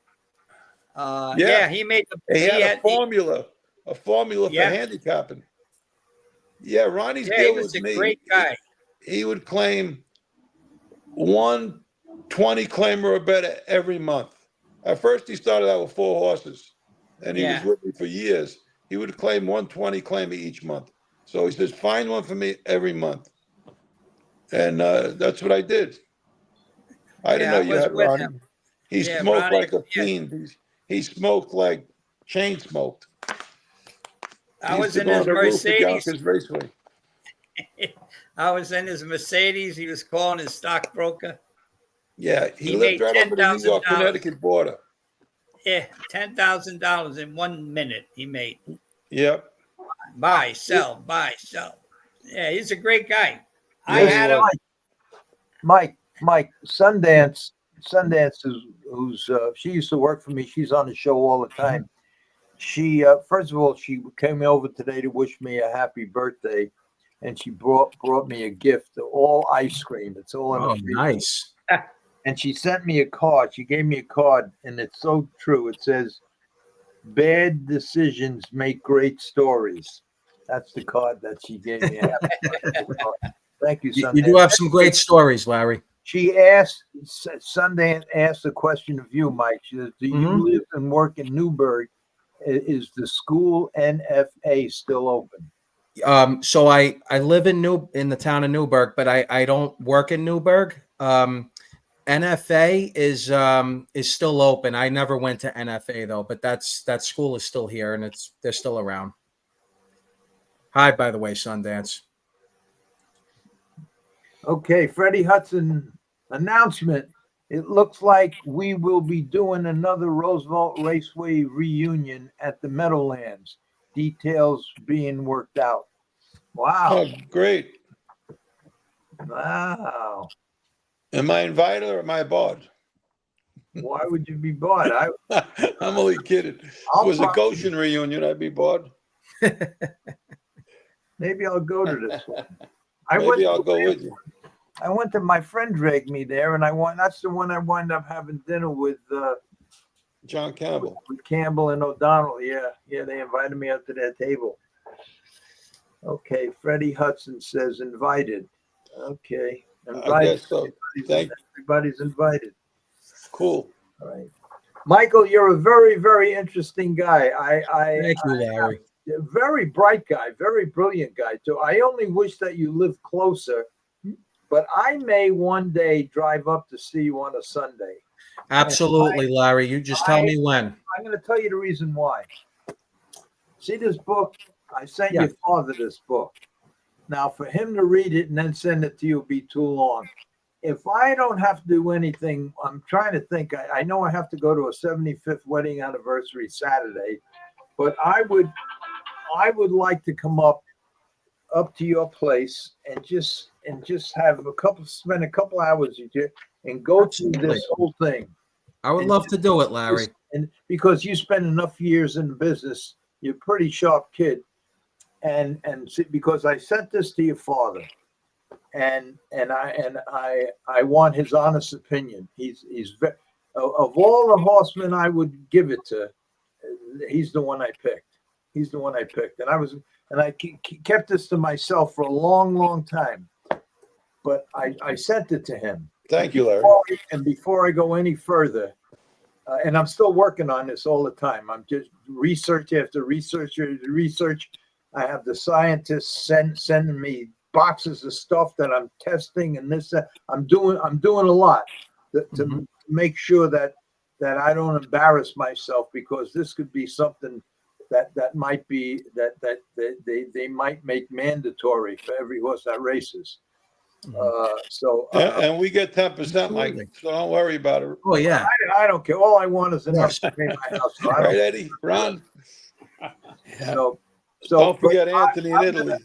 I'm gonna come up and see you, and I'm gonna bring this book up, and then you're gonna go through it, and probably after you read the first 2 or 3 pages, you'll want to keep going. And in fact, after you read the first page, you'll want to keep going, because then it's proof after proof after verification after verification after verification, and tell me what you think.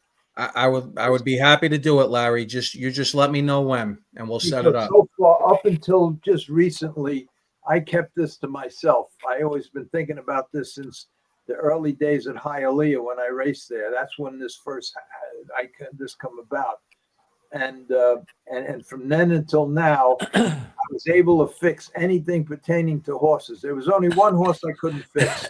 He had elephantitis, and there was just nothing I could do. I just retired the horse.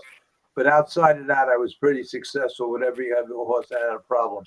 This problem is everybody knows about it, but it's nature. It's the way that God made the horse, and it's not fixable. But I figured out a way how to delay the whole situation. So I want your father's going to read it. He's going to give, and I'm not going to drive up there, because he's going to get the book on Thursday, and he's going to tell me over the weekend, before the weekend, what he thinks. If he likes it, I'm driving up to see you, Larry. I'll even come down and see you if you want to. I'll make the drive. Well, We'll work it out.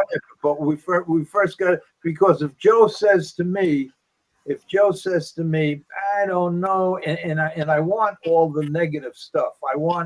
I don't think they're going to go for it. How you going to do this, and how you going to do that? And what about this, and what about that? I think all the questions are already answered and everything I put together.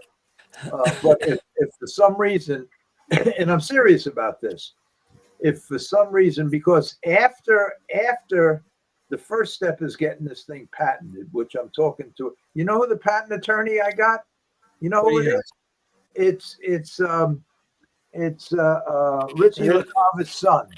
Oh, okay. Richie LaCava's son is I think he's partners in a big law firm that does strictly patents. And I was talking to him back and forth, and I sent him a whole bunch of stuff and everything, and he's researching everything for me. And so there's nothing like it out there. And but he's going to make sure that what I have, nobody can go around it and everything. I says, just make it, like bulletproof. So that's what he's looking for. And that's what he's looking to do now. So after I'm sure I'm going to get the okay for him that he's doing me a favor by doing what he's doing up to this point. But before I go any further, I just have to make sure, because what I'm doing now is just my idea. And I had a lot of good ideas in my life, and I had a lot of bad ideas in my life. But every idea I had, I put up my own money. If this thing works, it's going to be a massive, massive, massive thing where after if this happens, it's like sell Walmart a problem, something to sell, and they say, okay, that's fine, because this happened to me once. I invented something that they could sell, and the guy really liked it. And you know what it was? This was 30, 40 years ago. It was 30 years ago. It was, the things when you get your oil changed, that plastic that they put on the windshield, that sticks on the windshield. Well, I had picture frames made of them with all different things. My little baby and all hearts and this and that, every kind of thing you can imagine. And all you had to do was just put it on the refrigerator and it stick on, and you put the picture in it. You put the picture in it, and that would be the frame. And they loved the idea, and because I did this in my garage, so they says, okay, you ready for we'll put them in all our stores. They wanted like 100 million of them, and it took me a month to make 5 samples. So that's the problem I might write it into. And Joe, that's what I want you to consider too in this thing too, because now, even though the scientists gave me manufacturing people that would manufacture this, then it's going to be like really, really big time. So keep all of that in mind, that you might invent something, but then is it doable? Is it doable? I'll give you an honest opinion. Yeah, just give me an. I didn't take Evelyn Wood Speed Dynamics or whatever it is, but I'll read it. I read your whole book right through. So well, I'm sure you'll read this right through. I will.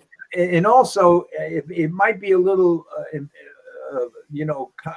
it might be one or two things might be say the same thing through the thing, because they're different. There were different studies that I got, and from different people that basically said the same thing, but I put them in, and I also put down all the research where it came from and everything else. So just tell me, because up until right now, nobody saw this, and nobody saw this. Nobody even knows what I'm talking about, except maybe you, that I mentioned it a couple of times. So anyway, when you get it, read it right away, because if you like it, I'm going to go talk to your son next, and then and that's it. And then we'll go, we'll go from there. And that's it. I will do that. All right. What else do you guys want to talk about? We've been on for a couple of hours already. I mean, I'll stay up until 3 o'clock in the morning. I don't care. I'm looking to see if anybody. Ron and Eddie, I appreciate you guys. No, very interesting. It's great, I Joe. Thanks for asking me to come on. Yeah, that's some accomplishments, boy. Well, I wanted you to come on, but we became good friends, and yeah, of course. and Eddie, we go back 50 years. I wish Anthony was here. Yeah. But he's in Italy doing better than us. Yeah. Mike, how many races I win? Eddie, I want to look you. Were you training standardbreds before 91? Yeah. Well, Yeah. I'm sorry. I don't even know why I just asked that. Were you training them after 91? Yeah. Okay, so you know what? I could definitely No, research that. I'll Yeah, get back to that. yeah, but now I'm training thoroughbreds, so I think that's really, really cool though that you went from the standardbreds to the thoroughbreds because I know that obviously there's a lot less equipment and everything, but it's a different realm that you went into, and to go into that and win races there, that says something, and that's a really big accomplishment, I think, as well. no, I'm Leave the very game that you're used to. proud of myself because I use You my should be. standardbred ability and training ethics on the thoroughbreds, and it seems to work, and and I enjoy it, and I offered Larry to take over my stable because I was looking to retire, and he don't want to come out of retirement. I think Larry should come out of retirement. Him and my father. I'd come out. I'd go partners with your father. Mhm. We both in a wheelchair. The only problem is there's too much dirt around, and the wheelchairs will get stuck in the dirt. We won't have enough power. Well, we have to get the electric ones, and they probably wouldn't work neither. But We could use one of your go-karts. I would.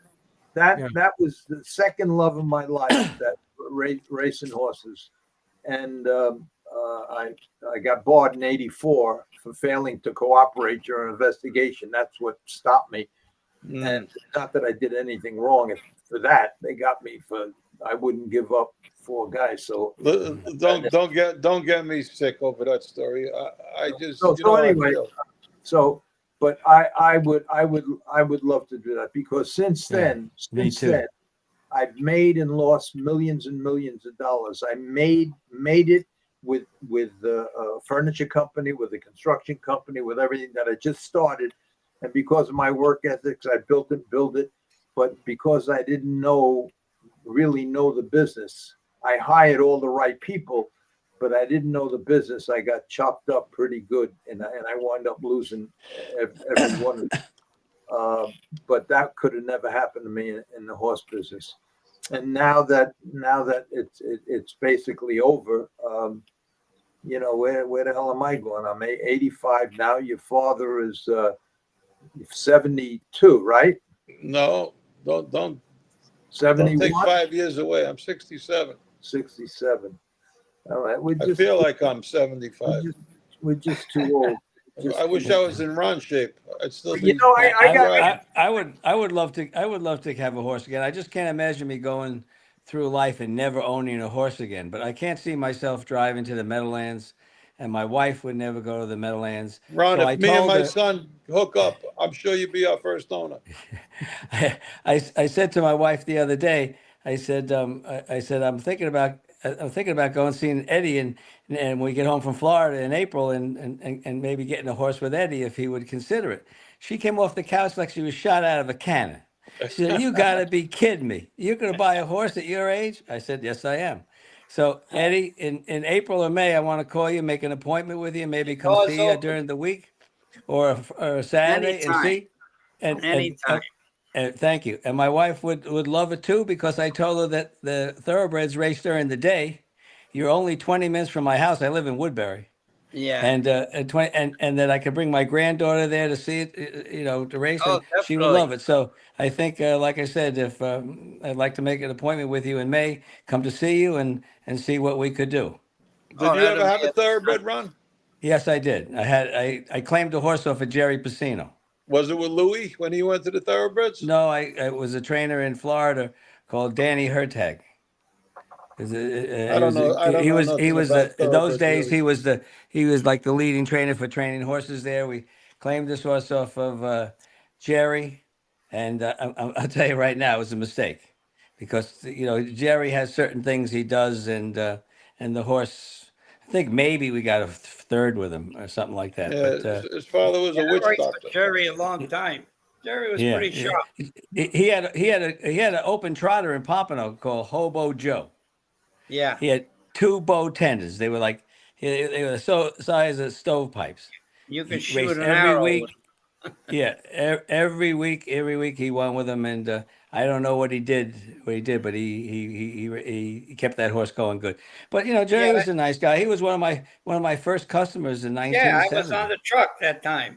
Yeah, and yeah, I remember that. And he like I said, that was a thoroughbred I had, and then we claimed another mare called Bella.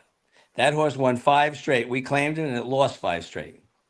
Yeah. Just gave it away. So that was the only history I had with thoroughbreds. But it was like, you know, just like something to do then. But then I just told my bought wife a- they're putting hundreds of millions of dollars into Belmont. I mean, it should be a nice Oh place, yeah, it's right? gorgeous. I Oh, it's and gonna be.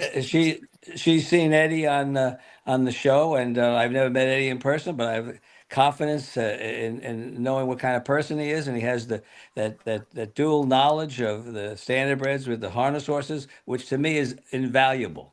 Invaluable. Those thoroughbred trainers don't know anything compared to what Eddie knows about horses. But you know, they get owners that give them 200, 300, 400 horses. So out of that, you know, you got to come up with some good ones.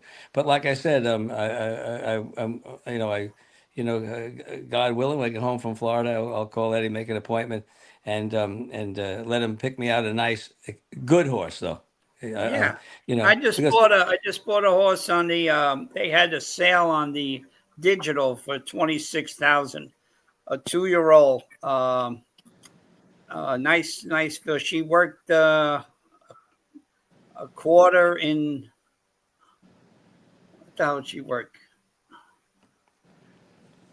Oh Jesus, she worked pretty fast, you know. And we bought it for 26,000 because I had 2 horses claimed off me, and so we bought this 2-year-old. We're going to send her to Florida to Linda Rice's nephew, just to get him refreshened up and stuff, and then bring him up here for 3-year-old.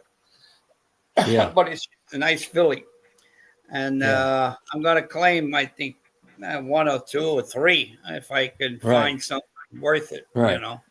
Well, the way I think about it, Eddie, costs just as much to take care to keep a expensive horse as it does a cheap one. Oh, Sometimes definitely. even less. And you have the high purses, and that's what it's all about. I mean, I love the horses. I have a passion towards the horses, but money isn't my main object to make money. If I had the experience of racing horses and having fun with them and breaking even, I don't advocate randomly wasting money, but the Yeah. most important thing to me is having the relationship of you know, with the horse, seeing the horse, being with the horse, and knowing that I own a horse. It's like having a big, you know, you have a dog you love. This is look at the size of a horse.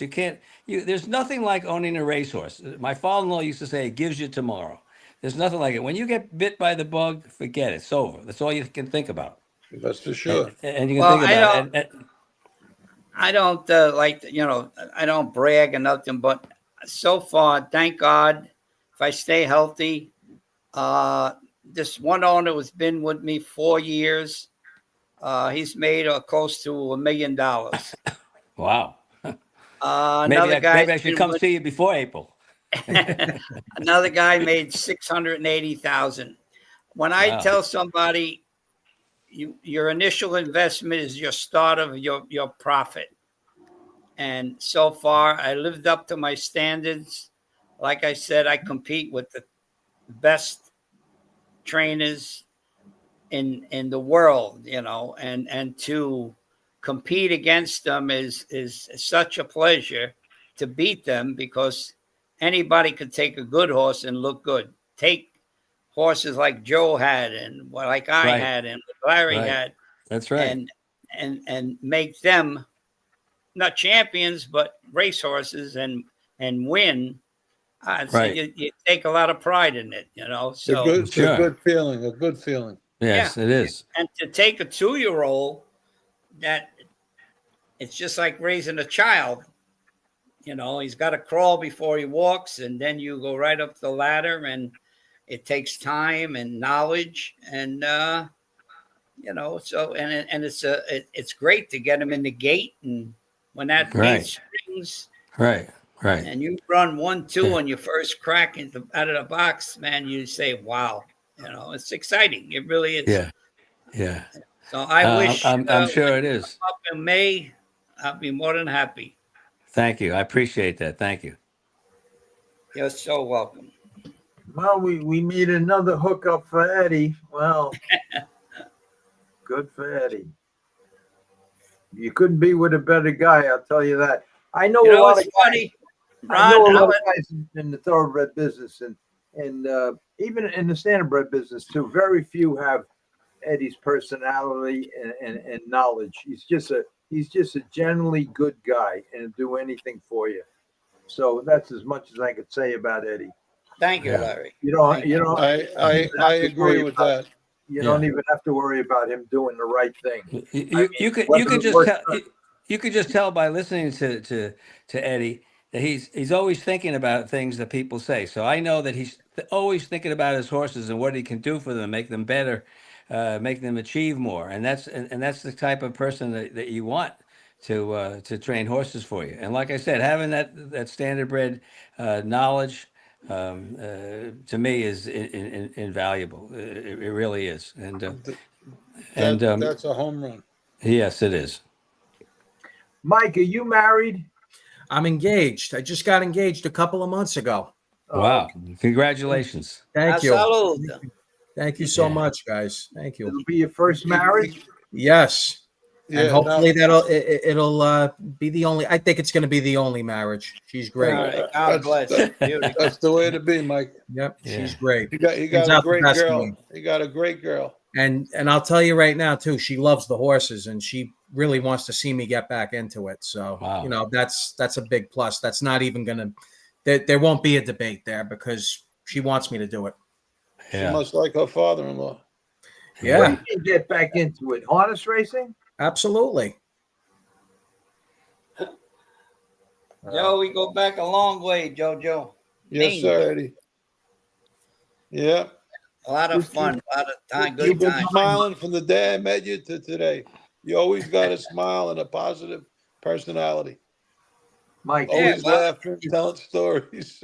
just keep in mind that in 3 or 4 years, there may not be any harness tracks around here. Well, No, Larry, that's not true. I do Kentucky agree. is booming, man. Kentucky is flying. No, You I said around here. No, in Kentucky, yeah. But I Well- mean, the guy's going to get married. He's going to buy a house in Newburgh or something I already up there. I already bought a house and I got a tenant upstairs, so we're good there. And All right. He's but it's, smart, too. He bought a 2-family house. yeah, Pay the So- mortgage, the rent. absolutely. But it's Larry, and I do agree that harness racing is in a very bad position right now. I don't think it's promoted the right way. That's just my personal opinion. It's very hard, I feel like, to get younger people interested. There's a lot of really cool ideas I think that can be done if people are willing with the money to get behind it. But who knows? But That's the problem. one thing that is good though is, Yonkers did get a 3-year contract. I have a funny feeling that when that contract is over, though, that it possibly may be getting moved out to Belmont because of the 300-400 million that they're putting into the track there. And this whole idea and concept of thoroughbreds during the day and standardbreds at night. I mean, I can see it going that way. I don't see Saratoga ever going under. I could see obviously Monticello. What I'm gonna say, Larry, is John Campbell made a comment back in 2007. He was doing an interview over at Chester. And somebody asked him, what do you think about the VLTs coming in Pennsylvania and New York? He says, I do think it's going to be good. I think the purses are going to get good. But I think over a long period of time, you're going to see less tracks, and I do think that there will be some tracks that are left standing. But, it's dwindled down a lot over the past decade. That's for sure. Well, I'm gonna make a little prediction. I'm not a fortune teller, and I don't have a crystal ball, but Belmont's going to be state of the art racing for thoroughbreds. They put $450 million into the game. They got 4 tracks. They got the poly track, dirt track, inner turf, and outer turf. Okay, Now, Aqueduct is closing on September of 26. There might be the place where they might put the harness racing, because you got a full-blown casino. They just got back in. They're getting the full tables in Aqueduct. Yonkers are getting the full tables, open table. No more TLCs, no more slots, all that crap. So I'm going to make a prediction. Like I said, I think maybe if Yonkers closes, they're going to move right into Aqueduct, because that would be an ideal place. I could see that. Sure. Absolutely. Okay, said You know, I think that might happen, because I don't think they're going to have the day and night at there, because the dirt track is, I don't know if it's in the middle and the poly's on the beginning. I don't know how they have it, but it's going to be ideal. But and I don't think a lot of big stables are going to move in, because a lot of these New York trainers don't want to race on the poly. Yeah. Well, what's going to be the main track? Isn't the main track going to be the dirt track? Yes, but that's but in the wintertime, they got 4 months poly. And if that poly is like the poly pony track they have, it's going to be a disaster, because when it freezes, it clumps up into balls. It's terrible. If it's the same texture, I don't know. But it's going to be good. I think I don't think the trotter is going anywhere. I can't see it like completely disappearing into nothing. No. But Eddie, you're right though. Kentucky is definitely going to be where everything's at. I mean, how the Hamiltonians moving there. Phenomenal. Yeah, the purses are phenomenal. Even that's a lot of New York trainers are getting out of New York in thoroughbreds. They're going to Kentucky.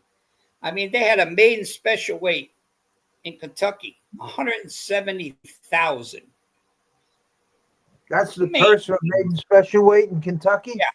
Yes. That was in Kentucky. Yes. It's I phenomenal. will say, I do think that the Meadowlands within 3 to 5 years is very, very strongly. I think they're going to be gone. Well, it's up to that guy who owns it, because he owns Tioga and all the other crap, you know. So. Well, Tioga, he sold Tioga, but he's still the director of racing operations there. Yeah. So he does have an interest in Tioga, but the Meadowlands, for him to not bid on the Hambletonian, and I guess financially it just wasn't worth it for him, because it was the Hambletonian over the last couple of years just hasn't drawn the crowds that it usually draws. I went to the Hambletonian this past year, and there's a good amount of people there, but I mean, 15, 20 years ago, there was 40,000 people there, 50,000 people there. For there only to be 6 or 7 or 8,000 people there on Hambletonian Day, that's a serious problem. And, I just think people within the Jersey area, it's just, any people came in from New York too, but moving the Hambo to Kentucky, that probably is the better move at this point. Last I heard, it was going to be at the Red Mile. Yeah. So yeah, well, that's where they're all going. They're going a lot, and plus, if Gulfstream closes, all the breeders, there's no Florida bred horses no more. They're going to move to Kentucky and bring their outfits there to breed. It's really a lot of stuff going. So whatever happens, I don't think the trotting game is going to go, because Yonkers got the when you get to table games and all that, it's very hard to bring young people into this game, because the trotters, because there's nothing for them to give. You got to give to get in this game. Saratoga, they bet $2 million all summer up there. They had young crowds. It's a resort town. Yonkers, they got the same horses week in, week out, the same horses. Monday, they got the same horses, same distance, same class, same, everything's the same. There's no change. There's no draw. There's no people to come to see it. The young people, I remember Roosevelt Raceway was full. Yeah. I mean, 50, 60,000. The lines were out to the grandstands. And you get shut out.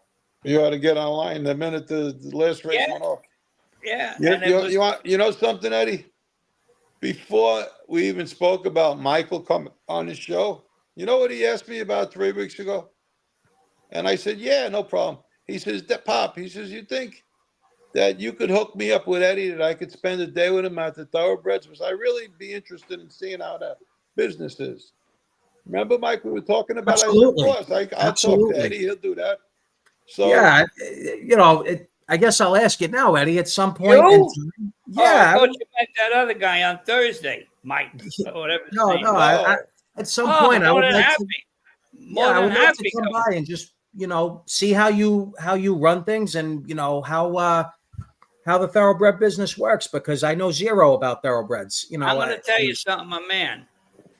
Ray Charles could train thoroughbreds.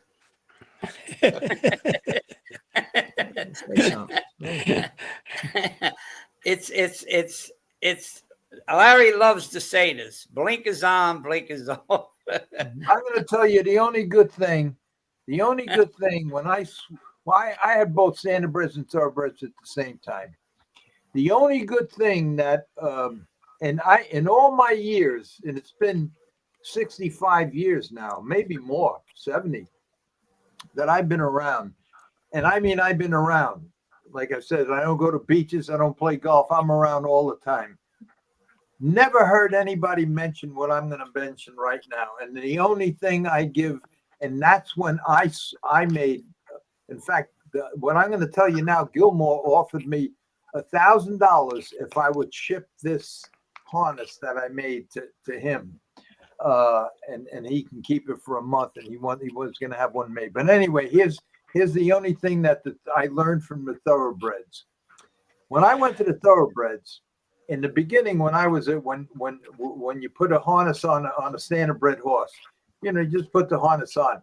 Then I think it was about the 70s, they start coming out with one side of the girth elastic. Then they start making elastic on both sides of the. I think Larry froze up. You froze, Larry. Oh, man. Well, you better put some elastic on those hands and put them down. You look like you're under arrest. Stick them up. Oh, man. Yeah, actually. Yeah. Oh, that's funny. Everybody be like Larry. All right, put our hands out. Yeah. Mike, anytime you come down. Yeah, I'm very interested in it. And, I figured, Eddie, you'd be the perfect guy for that just because you have the Standardbred background. And for somebody to transition into that, into the thoroughbred game like that, it's I feel like you could explain things to me better than the next guy probably could. I tell you one thing. When I first got into the thoroughbreds and I had my first thoroughbred get shod, put shoes on, the blacksmith came. He pulled off the shoes, which are aluminum victory plates with a toe grab. He pulls them off, files the foot, cleans the frog out. Boom, he puts a shoe on. I said, what are you doing? He said, I'm putting the shoe on. I said, no. I said, don't you have a degree pad to measure the horse's angles? Mm-hmm. Don't you measure the toe? So he says, I don't know what you're talking about. I says, well, you have one of those shoes that you put on and you measure the degree, the angles of the horse. He says, yeah, I think so. And he takes it out. I said, now measure the horse. He said, okay, this is 54. I said, okay, now measure the other one that you cleaned them both off. 52. I said, so now you got a high heel shoe and you got a loafer. And that's the way you're going to shoe a horse? I said, you got to be out of here. I said, from now on, you come, I want you to have a 53-inch, a 50-degree angle on both, and a nice toe, square the toe, let them break over, blah, blah, blah. So he said, well, I never did that before. I said, man, what I got here? A real shoemaker. This is a shoemaker. Wow. So, but that's the way they do it. You know, now Heiser comes in, and now they take the toe grab off, and you got not even an eighth of an inch of a grab. That's got to be so frustrating, Eddie, because I mean, I've heard about Heiser and what it's doing to the thoroughbred game. I feel like they don't allow you to think outside of the box, and you know, they just want to set a specific standard on every little thing, but they're not the horsemen at the end of the day. They're not. Are they made up of former retired trainers or anything? No, and they're nothing. That's very frustrating. You can't blister a horse. You can't pin fire a horse. You can't internal blister a horse. You can't pin fire a horse. Freeze fire. You can't do nothing. So if you paint the horse and you have scurf, they scratch you. That is ridiculous. If you tub a horse before or ice boots before you race, they scratch you if they catch you, you know. You know, I do things, but I do things secretly, and you know, if I get caught, I get caught. But I don't do nothing more or less to enhance a horse. No, but you don't do nothing like your father did, but he does things. I mean, for pin firing, I mean, look, it's I mean, when a horse tore really, you know, had a bad suspensory tear, obviously, yeah, it's a horrible thing to watch and all that. But the scar, you know, coming back, the scar tissue heals, and usually most of the time, you know, the horse comes back good. At least I remember ours did, Pop. But well, I did it too. When back then we used to low nerve, high nerve, but that was against the rules and regulation. That I could see no good. But with all this, you can't keep a horse sound over here at the thoroughbred. It's very hard. I had a lot of luck with Dr. Riddle. I got to be honest. Oh, Riddle was great. DeLauro, Well, I don't know what he had a short-term injection and a long-term injection. Jesus, you went with the long-term. Those horses, if you brought them back slowly and didn't rush them, they come back. I got to say that. It's hard as a rock. I couldn't believe it. What he injected in there was cement. I don't know what it was, but Eddie, you can't tub a thoroughbred? No, you can. You can, but if the day of the race. Oh, the day of the race. Okay. And what do you do for buck shins now? Well, what I do? No, I mean, I remember years ago what they would do. We blister. Can you still do that now? Blister?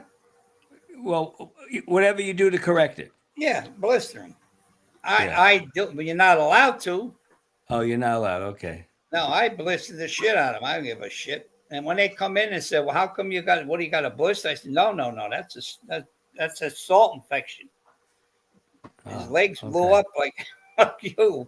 Check it out. Eddie, whatever happened to that hearing you were having? Because the vet bent your horse's leg back, and when he put down, he took one bad step and scratched him. Yeah, what happened with that? Well, I'm still waiting I'm trying to get a date to breeze him in front of the vet. I thought you had some kind of meeting Thursday or something. Oh man, no, well, they did.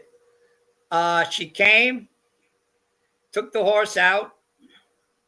But meanwhile, all week I tubbed them in Epsom salts and warm water, and I poulticed, and I put some animal intech. Animal intech is a gauze that's saturated with poultice and Epsom salt. And you put it on the horse's foot, and you wrap it with vet wraps, and you draw the heat out, and blah, blah, blah. Well, anyway, she came, And she went into stall. She flexed. She did the doom. The horse didn't move an inch. She come out. We jogged her up and down in the shed row. And she said, take her outside. We'll jog her on the road. Jogged it. And I says, what do you think, Doc? She said, I'll call you. This was Thursday. What's today, Tuesday? I'll call you. Ain't heard from her.